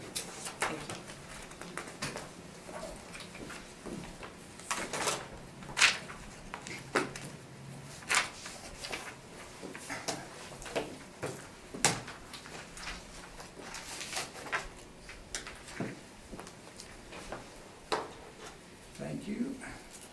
And this is a rebuttal. If you look at the picture on the front of the rebuttal brief, that's in July of 2016. Again, you can see on the right side the Northgate that has to be stripped off. It's still there. Where the white sign is, it's all gone now. That's where the tenants were. If you go to the next page, 13, page 1, this is in rebuttal of the assessor's rents. She showed you the subject property leases, Dollarama, at $17. That's gross, the net is $559, not $17. Northgate is $11.35, is fine. Liberty Tax Service, I put seasonal, but what happens is they're very, it's a very good location for them, because at tax season they let them go in the that enclosed corridor, which is now gone. So that might be why the rent was what it was.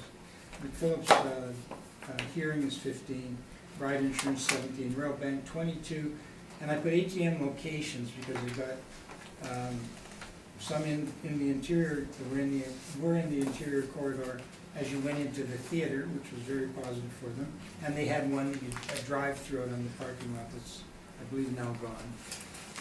But they're a bank and they get higher rates, and they like the location because of the ATMs. The cinema, the rent is, the lease rate is $220. It's not semi-gross, it's gross. It distorts everything.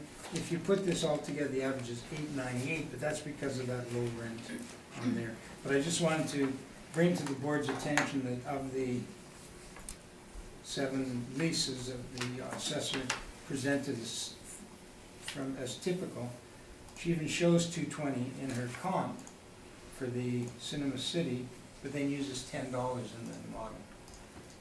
And indicates, because she indicated that came from their modeling, looking at others, second-run cinema, there aren't anymore. So that wouldn't be the case. Then you go to the next part, and this is the Assessors Comps, and you're going to see that all of these are strip centers. This, at the reference date, was still an enclosed mall. That wasn't taken into consideration. The tenant that's been there 10 years is a breadbasket, and it shows on their leases they're 3 years. And then all the others, it's called, well, it's difficult for the applicant to be able to review the accuracy of the assessor's information if the assessor doesn't know which comps they are and doesn't tell us. And I know there's privacy, et cetera, but by giving unit numbers, we can figure it out. We didn't have that. But that shows 1460 as an overall rate.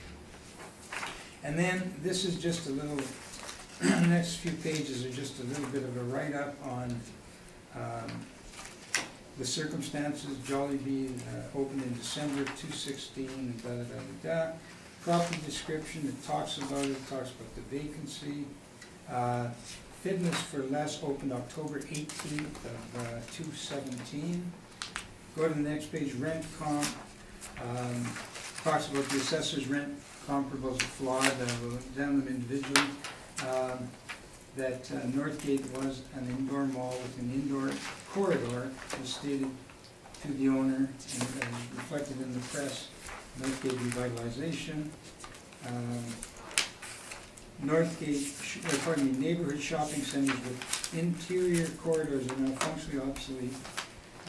It is vital to the process that we recognize the state of the subject property at the reference date. The chronically vacant mall with an indoor corridor that have to be changed to make it economically viable. The next one is Moore Strip Center. It talks about that. McGavin's again have been there longer than the lease shows, but the assessor had no input in that, so I'll just ask you to ignore the Assessors Comps, because nobody seems to know much about them. And then there's a bit of conversation in this market income analysis where we talk about the Pizza Hut that was moved out, that was paid to relocate it, smaller space, and the building was demolished.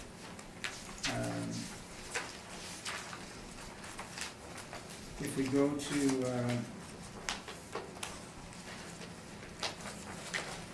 to page 6, these are the these are the actual tenant bills. April 1st of 2016, 178 was occupied. You can see that, pardon me, 104 was vacant, 178 was total. And then if you go to page, this is a little exercise I did for 8. This is just for your own information. And what it is taking the assessor's model rent. The assessors indicated that she used a model to develop the rent, and I question the inputs that were used as inputs to get to that model. And the lease rates that are, the actual lease rates would be beside them. If you look at lease rate in white, the Cinema 305, the model is 1027, significantly different. The next one is vacant unit. A vacant unit has a lease rate 1382, which was the average of all the CRUs in 2016, and the city's using $20 for it. So you go down here, I won't go through each one. Then we do the breakdown of the inducements to come up to even a lower net effective. And the inducements are based on 5 years, recover to the landlord in 5 years to get net effective rents. Again, quite a bit lower. The major tenants are Save On, wasn't there to reference yet. Ford for Cinema City was there since 1998. Fit for Life, December 17. Dollarama, December of 17. And the Royal Bank in January of 2018. If you go here, this just, page 10 just tells us that it opened on November the 18th, 2016 at Save On. If you go to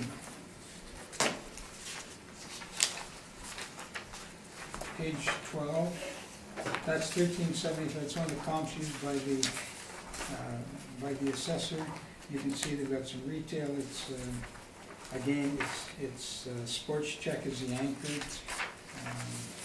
Pretty popular. It actually blocks the center. You can't see Northgate from McPhillips, where the area where this building is in front of it. So you lose a bit of visibility.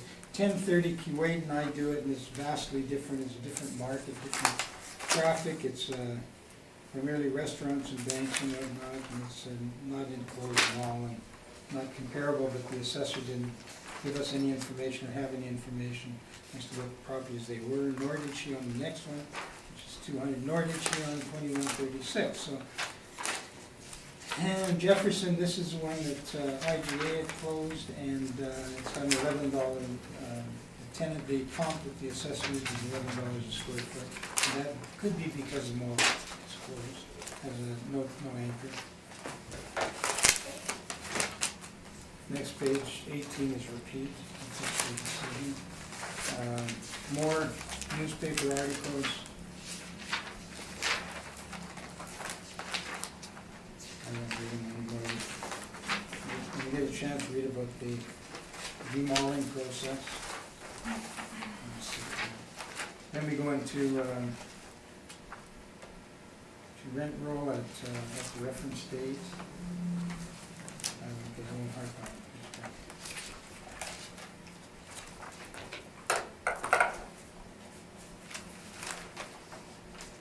And I think that's all the rebuttal. It was mostly rebuttal of comps, but it's such a didn't have much information to share. Thank you.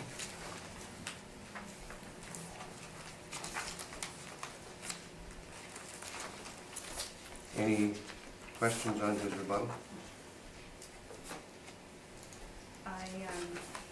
I'm just confused why we are still trying to value this as an enclosed mall, which makes it challenging to attract and retain tenants, as your rebuttal highlights, when it is no longer an enclosed mall. Oh, it was at the reference date. We have a disagreement as to what the reference date was. At the April 1st of 2016, reference date was enclosed. I'm sorry, I'm not in disagreement with you of the reference date. The reference date is April 1st Yeah. of 2016. At April 1st of 2016, it was an enclosed mall. It was a neighborhood shopping center with an interior corridor. I understand that. What was the square footage as of April 1st, 2016? Right here. April 1st of 2016.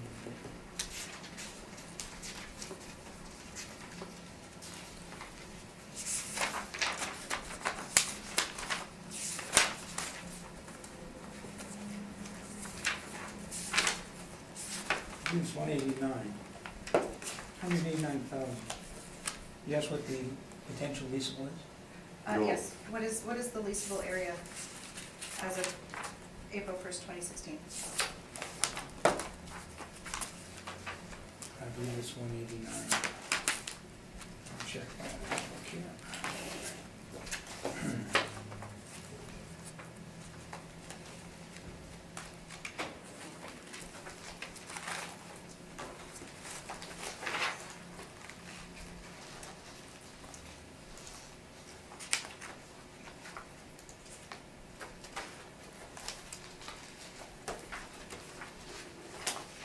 Okay, if you go to page 49, Sorry, 170. Of your The rebuttal? original brief or the? no, the original date, sorry. It's 179,019 as a rental. Okay, so 70% vacancy. we're not even discussing the same leasable area as was in place April 1st, 2016. Is that correct? That is the leasable area, 178,019. Okay, but now we're talking about for the 2019 roll, we're talking about 189,296 square feet. Is that, Yes, okay? I believe so. So we're talking about different space, we're talking about different finishes, we're talking about improvements that have been applied to the property, we're talking about millions of dollars in rejuvenation efforts that have gone into this property. Correct. And yet, you would like us to apply, you would like the value to be applied as if it was still an old, rundown, unappealing, enclosed mall space. Is that correct? No, not at all. $20 million is not no rundown mall, it's Okay. $20 million is the assessment. We're suggesting the assessment should be $20 million. But based on the property as Based it on stood. what I think the potential market rents are, and using a very low vacancy because of the redevelopment. using a vacancy of 5% on CRUs. And Northgate's CRUs have had well over 50% forever. I've done it for 15 years or 10 years. Sorry, I was confused. I thought that we were trying to apply the values to the property as though it's an enclosed mall as it was in 2016. No, I'm saying that the comps that you provided were not enclosed malls. Okay. That's all I'm saying. And we is couldn't, this- and we Is the can't spend a subject, lot of time on the comps because you don't know what they are. is the subject property an enclosed mall? It was at the time, not at Okay. at the reference date it was. Okay, but it is not currently anymore an enclosed mall? Okay. And, no, that's all my questions. Thank you. Anything on the rebuttal? I don't have anything. No? Thank you very much on that one. I think we're gonna take another short break. Before I try We to- had one on the board that we're just gonna ask for a 54. Yeah, we still got one more after that, right? So we'll deal with Yeah. it. We'll deal when we come Okay. back, Are okay? you done with my brief? Please. The assessors Thank you. brief? Yeah. Oh, yeah, because the last page is this. Okay. Will, yeah. Will you?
Oh, I know I'm good. We're going live.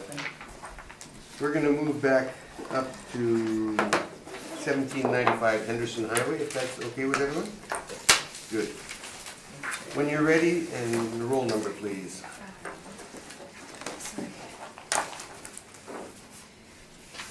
This is roll number 0400220100, 1795 Henderson Highway. This is McIver Mall. This is a neighborhood shopping center. It's zone C4. The land area is 212,014 square feet. The leasable area is 65,194 square feet. We have subject property leases on page 2, ranging from $8.50 to $23 a square foot. Oh, yes, and page 3 is continuation of the subject property leases. On page 4, we have some comparable leases. On page 5, we have our income workup. And we've got a potential rent of $1,120,080. We have a 5% vacancy, 7% expenses, and a cap rate of 7.75. And if you go to page 6, that shows that our estimated value is $12,453,000. Anything on liability? You had liability on it. Pardon me? You had liability? No, I don't believe so. Liability for tax? You want to sign it off? Yeah. Okay, thank you. Didn't mean to cut you off Oh, there. no, sorry, thank you very much. Page 11 is the start of the income statement through to page 16, and page 17 we have, I'm sorry, page 17, the top of that is the wrong picture, but the bottom of page 17 is the overhead view of McIver Mall. So sorry. What is it? What did you say? Page 17, the top picture is not. is the okay. wrong property. It was a Oh, different property that's that we mine. were dealing with today. But the bottom picture is the overhead view of McIver Mall. Okay. Okay. Sid, questions?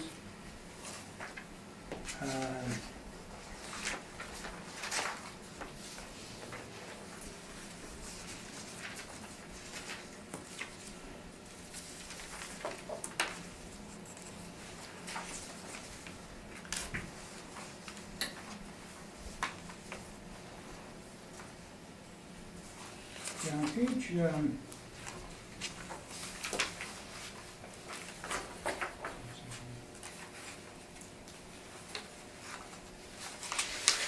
on page 5 of your brief. So you're acknowledging this is, your leases are totally model generated, correct? Yes. I gotta figure something, I don't understand something, I can't answer this question to the client, so I'm gonna ask you. If you look at 2266, 1,000 square feet.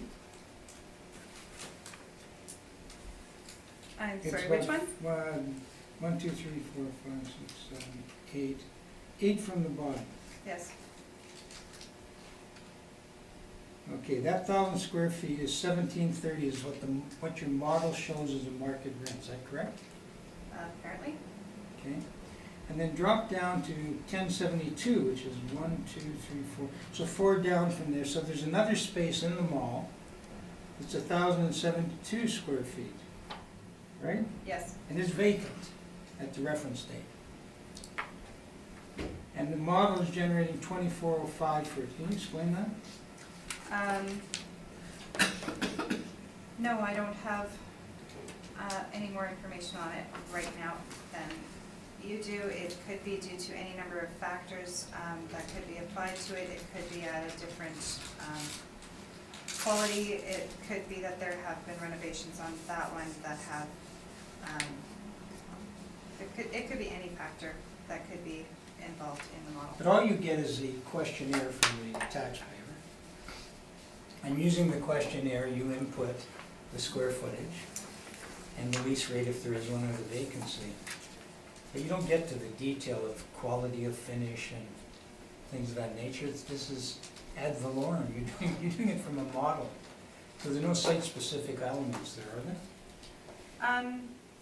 When businesses are put in, it is possible that when we might be changing the tenant quality, when one of the assessors goes in and puts in a business, if they notice that one is an empty warehouse space and the other one has, I don't know, medical finish or an upscale restaurant, that they would make adjustments that would factor into valuing the property as it should. And you compare the model to the actual rents for reasonableness? Not when we're doing the mass appraisal, but in situations where we are going in and actually looking at a business and licensing a business in. It could be that when we license a business into a place that we do apply an actual rent. Okay. Looking at another one, if you start at the bottom and go up about 8, I guess, there's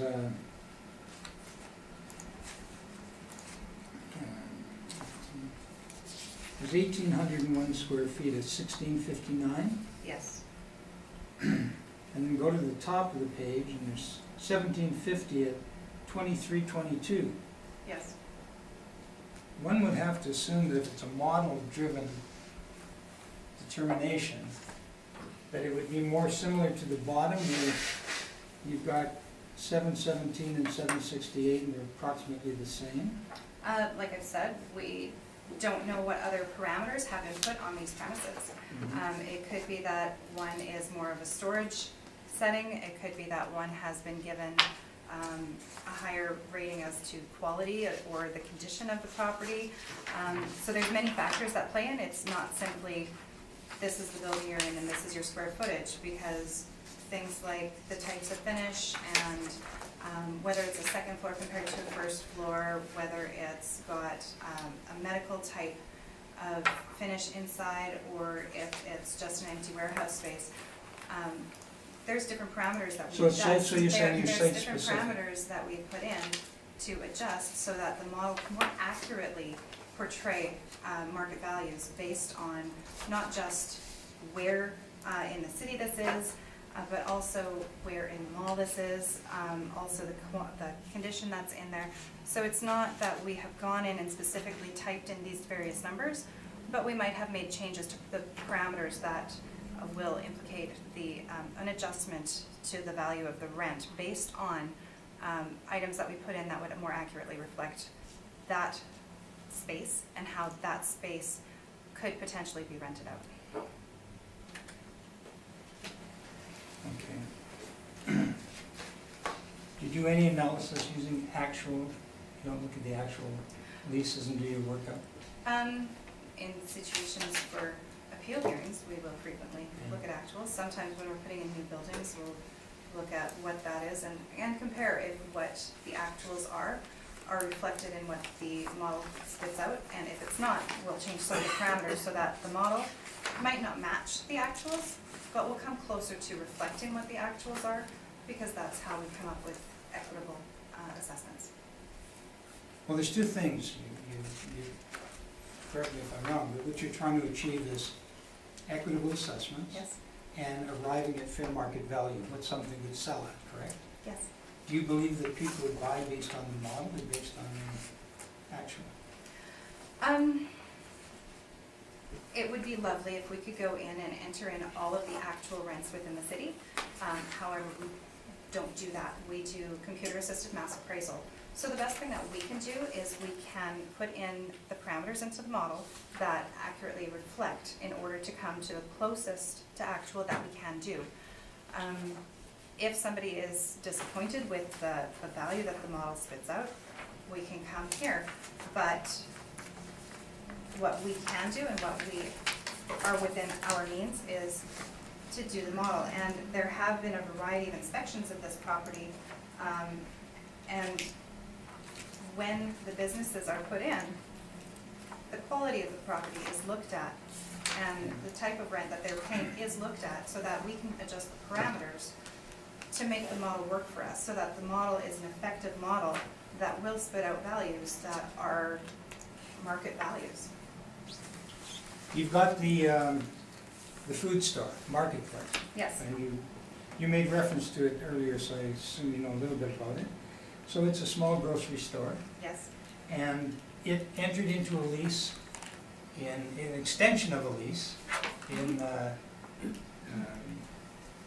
2013, at $8.50 a square foot.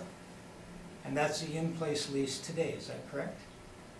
yes. And it was the in-place lease, obviously, at the reference date. Okay. And it's been offered to another tenant at $8.50.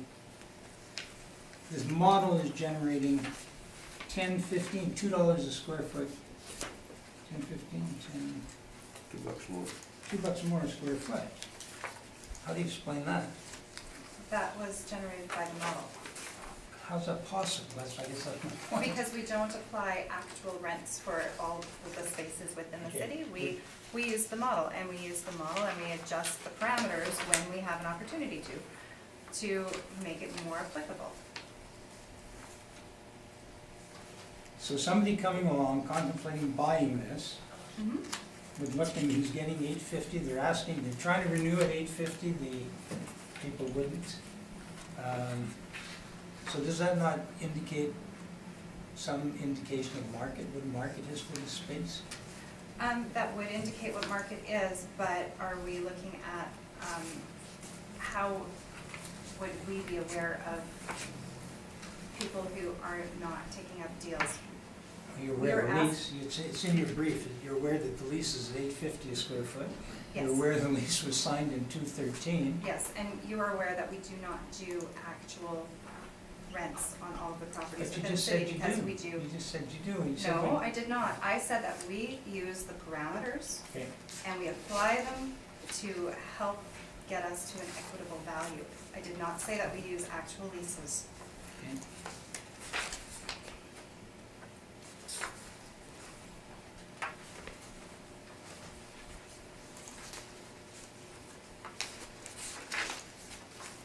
And the model, the vacancy is a model vacancy, Yes, it is. and the actual is 13.29%, is that correct? I'm sorry, I did not calculate that out. Okay, go to page 16 of your brief, and you should be able to. So you're using 5%, Yes, the actual is 13. You're using 1051 for the market rent, it's actually 850, and nobody wants it at 850.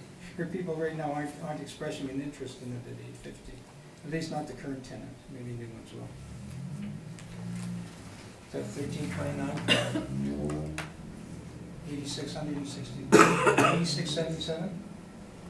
I'm sorry, I'm still looking at the vacancy because you asked me what the percentage It's on is. page 16, yeah. It's 8677 over 65, it's 13.2. Okay, I'll take your word for that.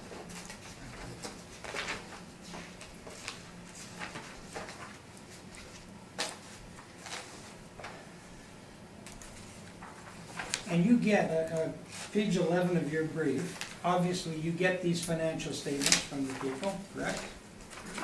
From the property owner? I have not spoken directly to the property owner. No, but somebody's given you these financials with your questionnaire, I take it. Yes. What do you get out of getting these financial statements? What does it tell you? We enter these statements into our system, Yeah. and then we can use these for comparables. We use them to determine whether our occupancy costs are reasonable. We use them to determine what comparable rents are. They go into the system as part of a computer-assisted mass appraisal. Okay.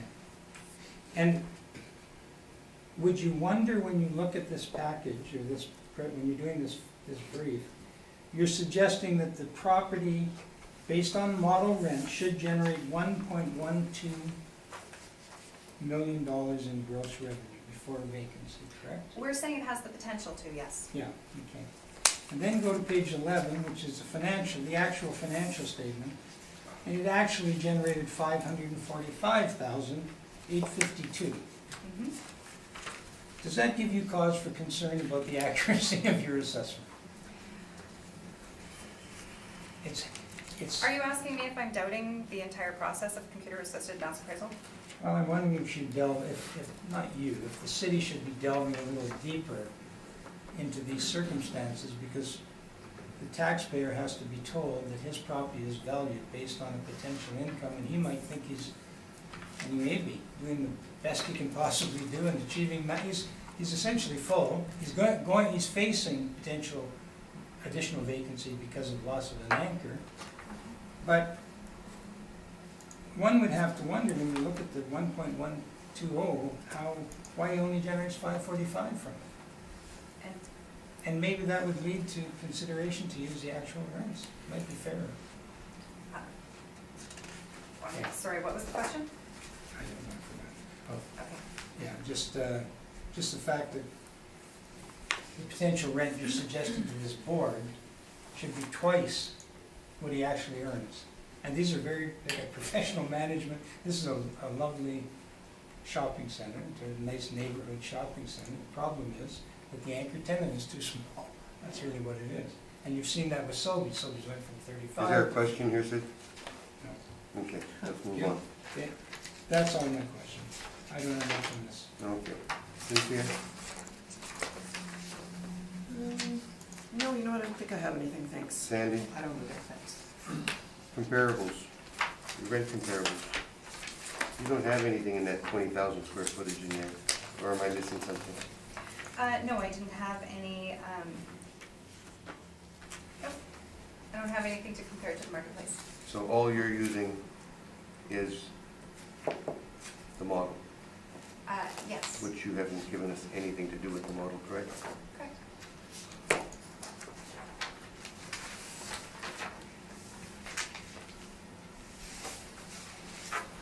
You couldn't find any in that size, or Um, there are a number of buildings that are that size in that area. I wonder why you wouldn't have brought those rents in, at least for your comparables. there are, sometimes it's harder to find the rents for buildings of that size.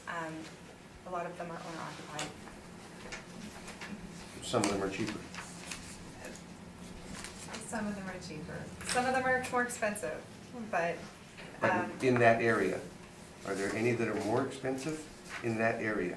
you know what, I didn't do an in-depth search on all of the, I wasn't focusing on that. To be honest, I was focusing on the brief for the other property. Okay. We'll leave it at that. Thank you. I think we're done with the questions. Anything in summation? Nothing? Anything in summation, Sid? Say thank you. I haven't done my brief yet. Oh, you haven't done your briefing? I thought you'd already done it. You went long enough Sorry for to bother you. I thought your questions were long enough for your brief. No, actually, I was just about to say, I'm going to be very brief. That's If I good. handed out, you Then thank you me were for brief. it. See, I shut you So, off. because I've been. So brief, you don't get to present. That's it. Okay, go ahead, Sid. It's just a different approach. Board, give it some thought, and it's all this using actual. And I'll tell you what I did. It's 2 pieces each. I will go through the brief. Go ahead and go through the brief, Lois. Oh, sign up.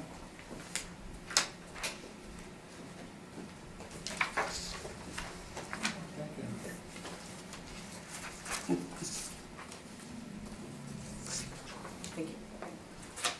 Can I have your copy? Sure. Thank you.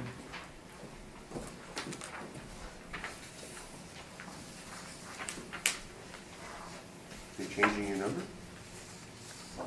I'm going to actual, basically, I was at 1,029,000, I've gone up to 1,056,000, I want to just tie into the actual rents, that's all. All I'm suggesting is that in this particular circumstance, that I would use these are the actual rents. They come out to 1,056,232.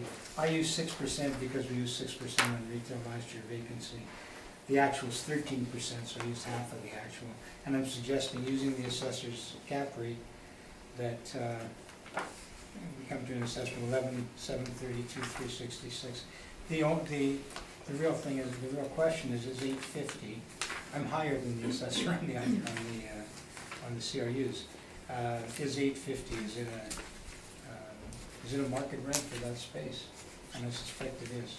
So I'm going to ask for a small adjustment to the assessment to 11,732,366 using the 1,056,222. The ones in red here are vacant, and we put in 1718 as the amount on the vacant space. And that's all I've got. Thank you. Any questions? Sorry, when you're taking the lowest paying, largest tenant out, did you factor that into the adjusted rent for the CRU for the average, for actual? Yes. These are the actual rents. Okay. And that's taking the 850 for the store, for the food store, 850. Thank you. And part of the reason for the,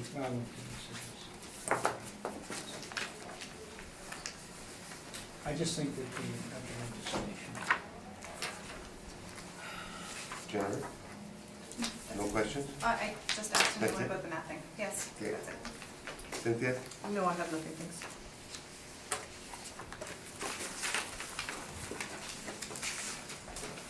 Sandy?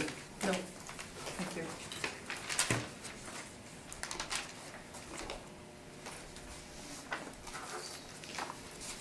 So you were in agreement with the 5% vacancy prior, and now you asked? Yeah, I thought it was 6.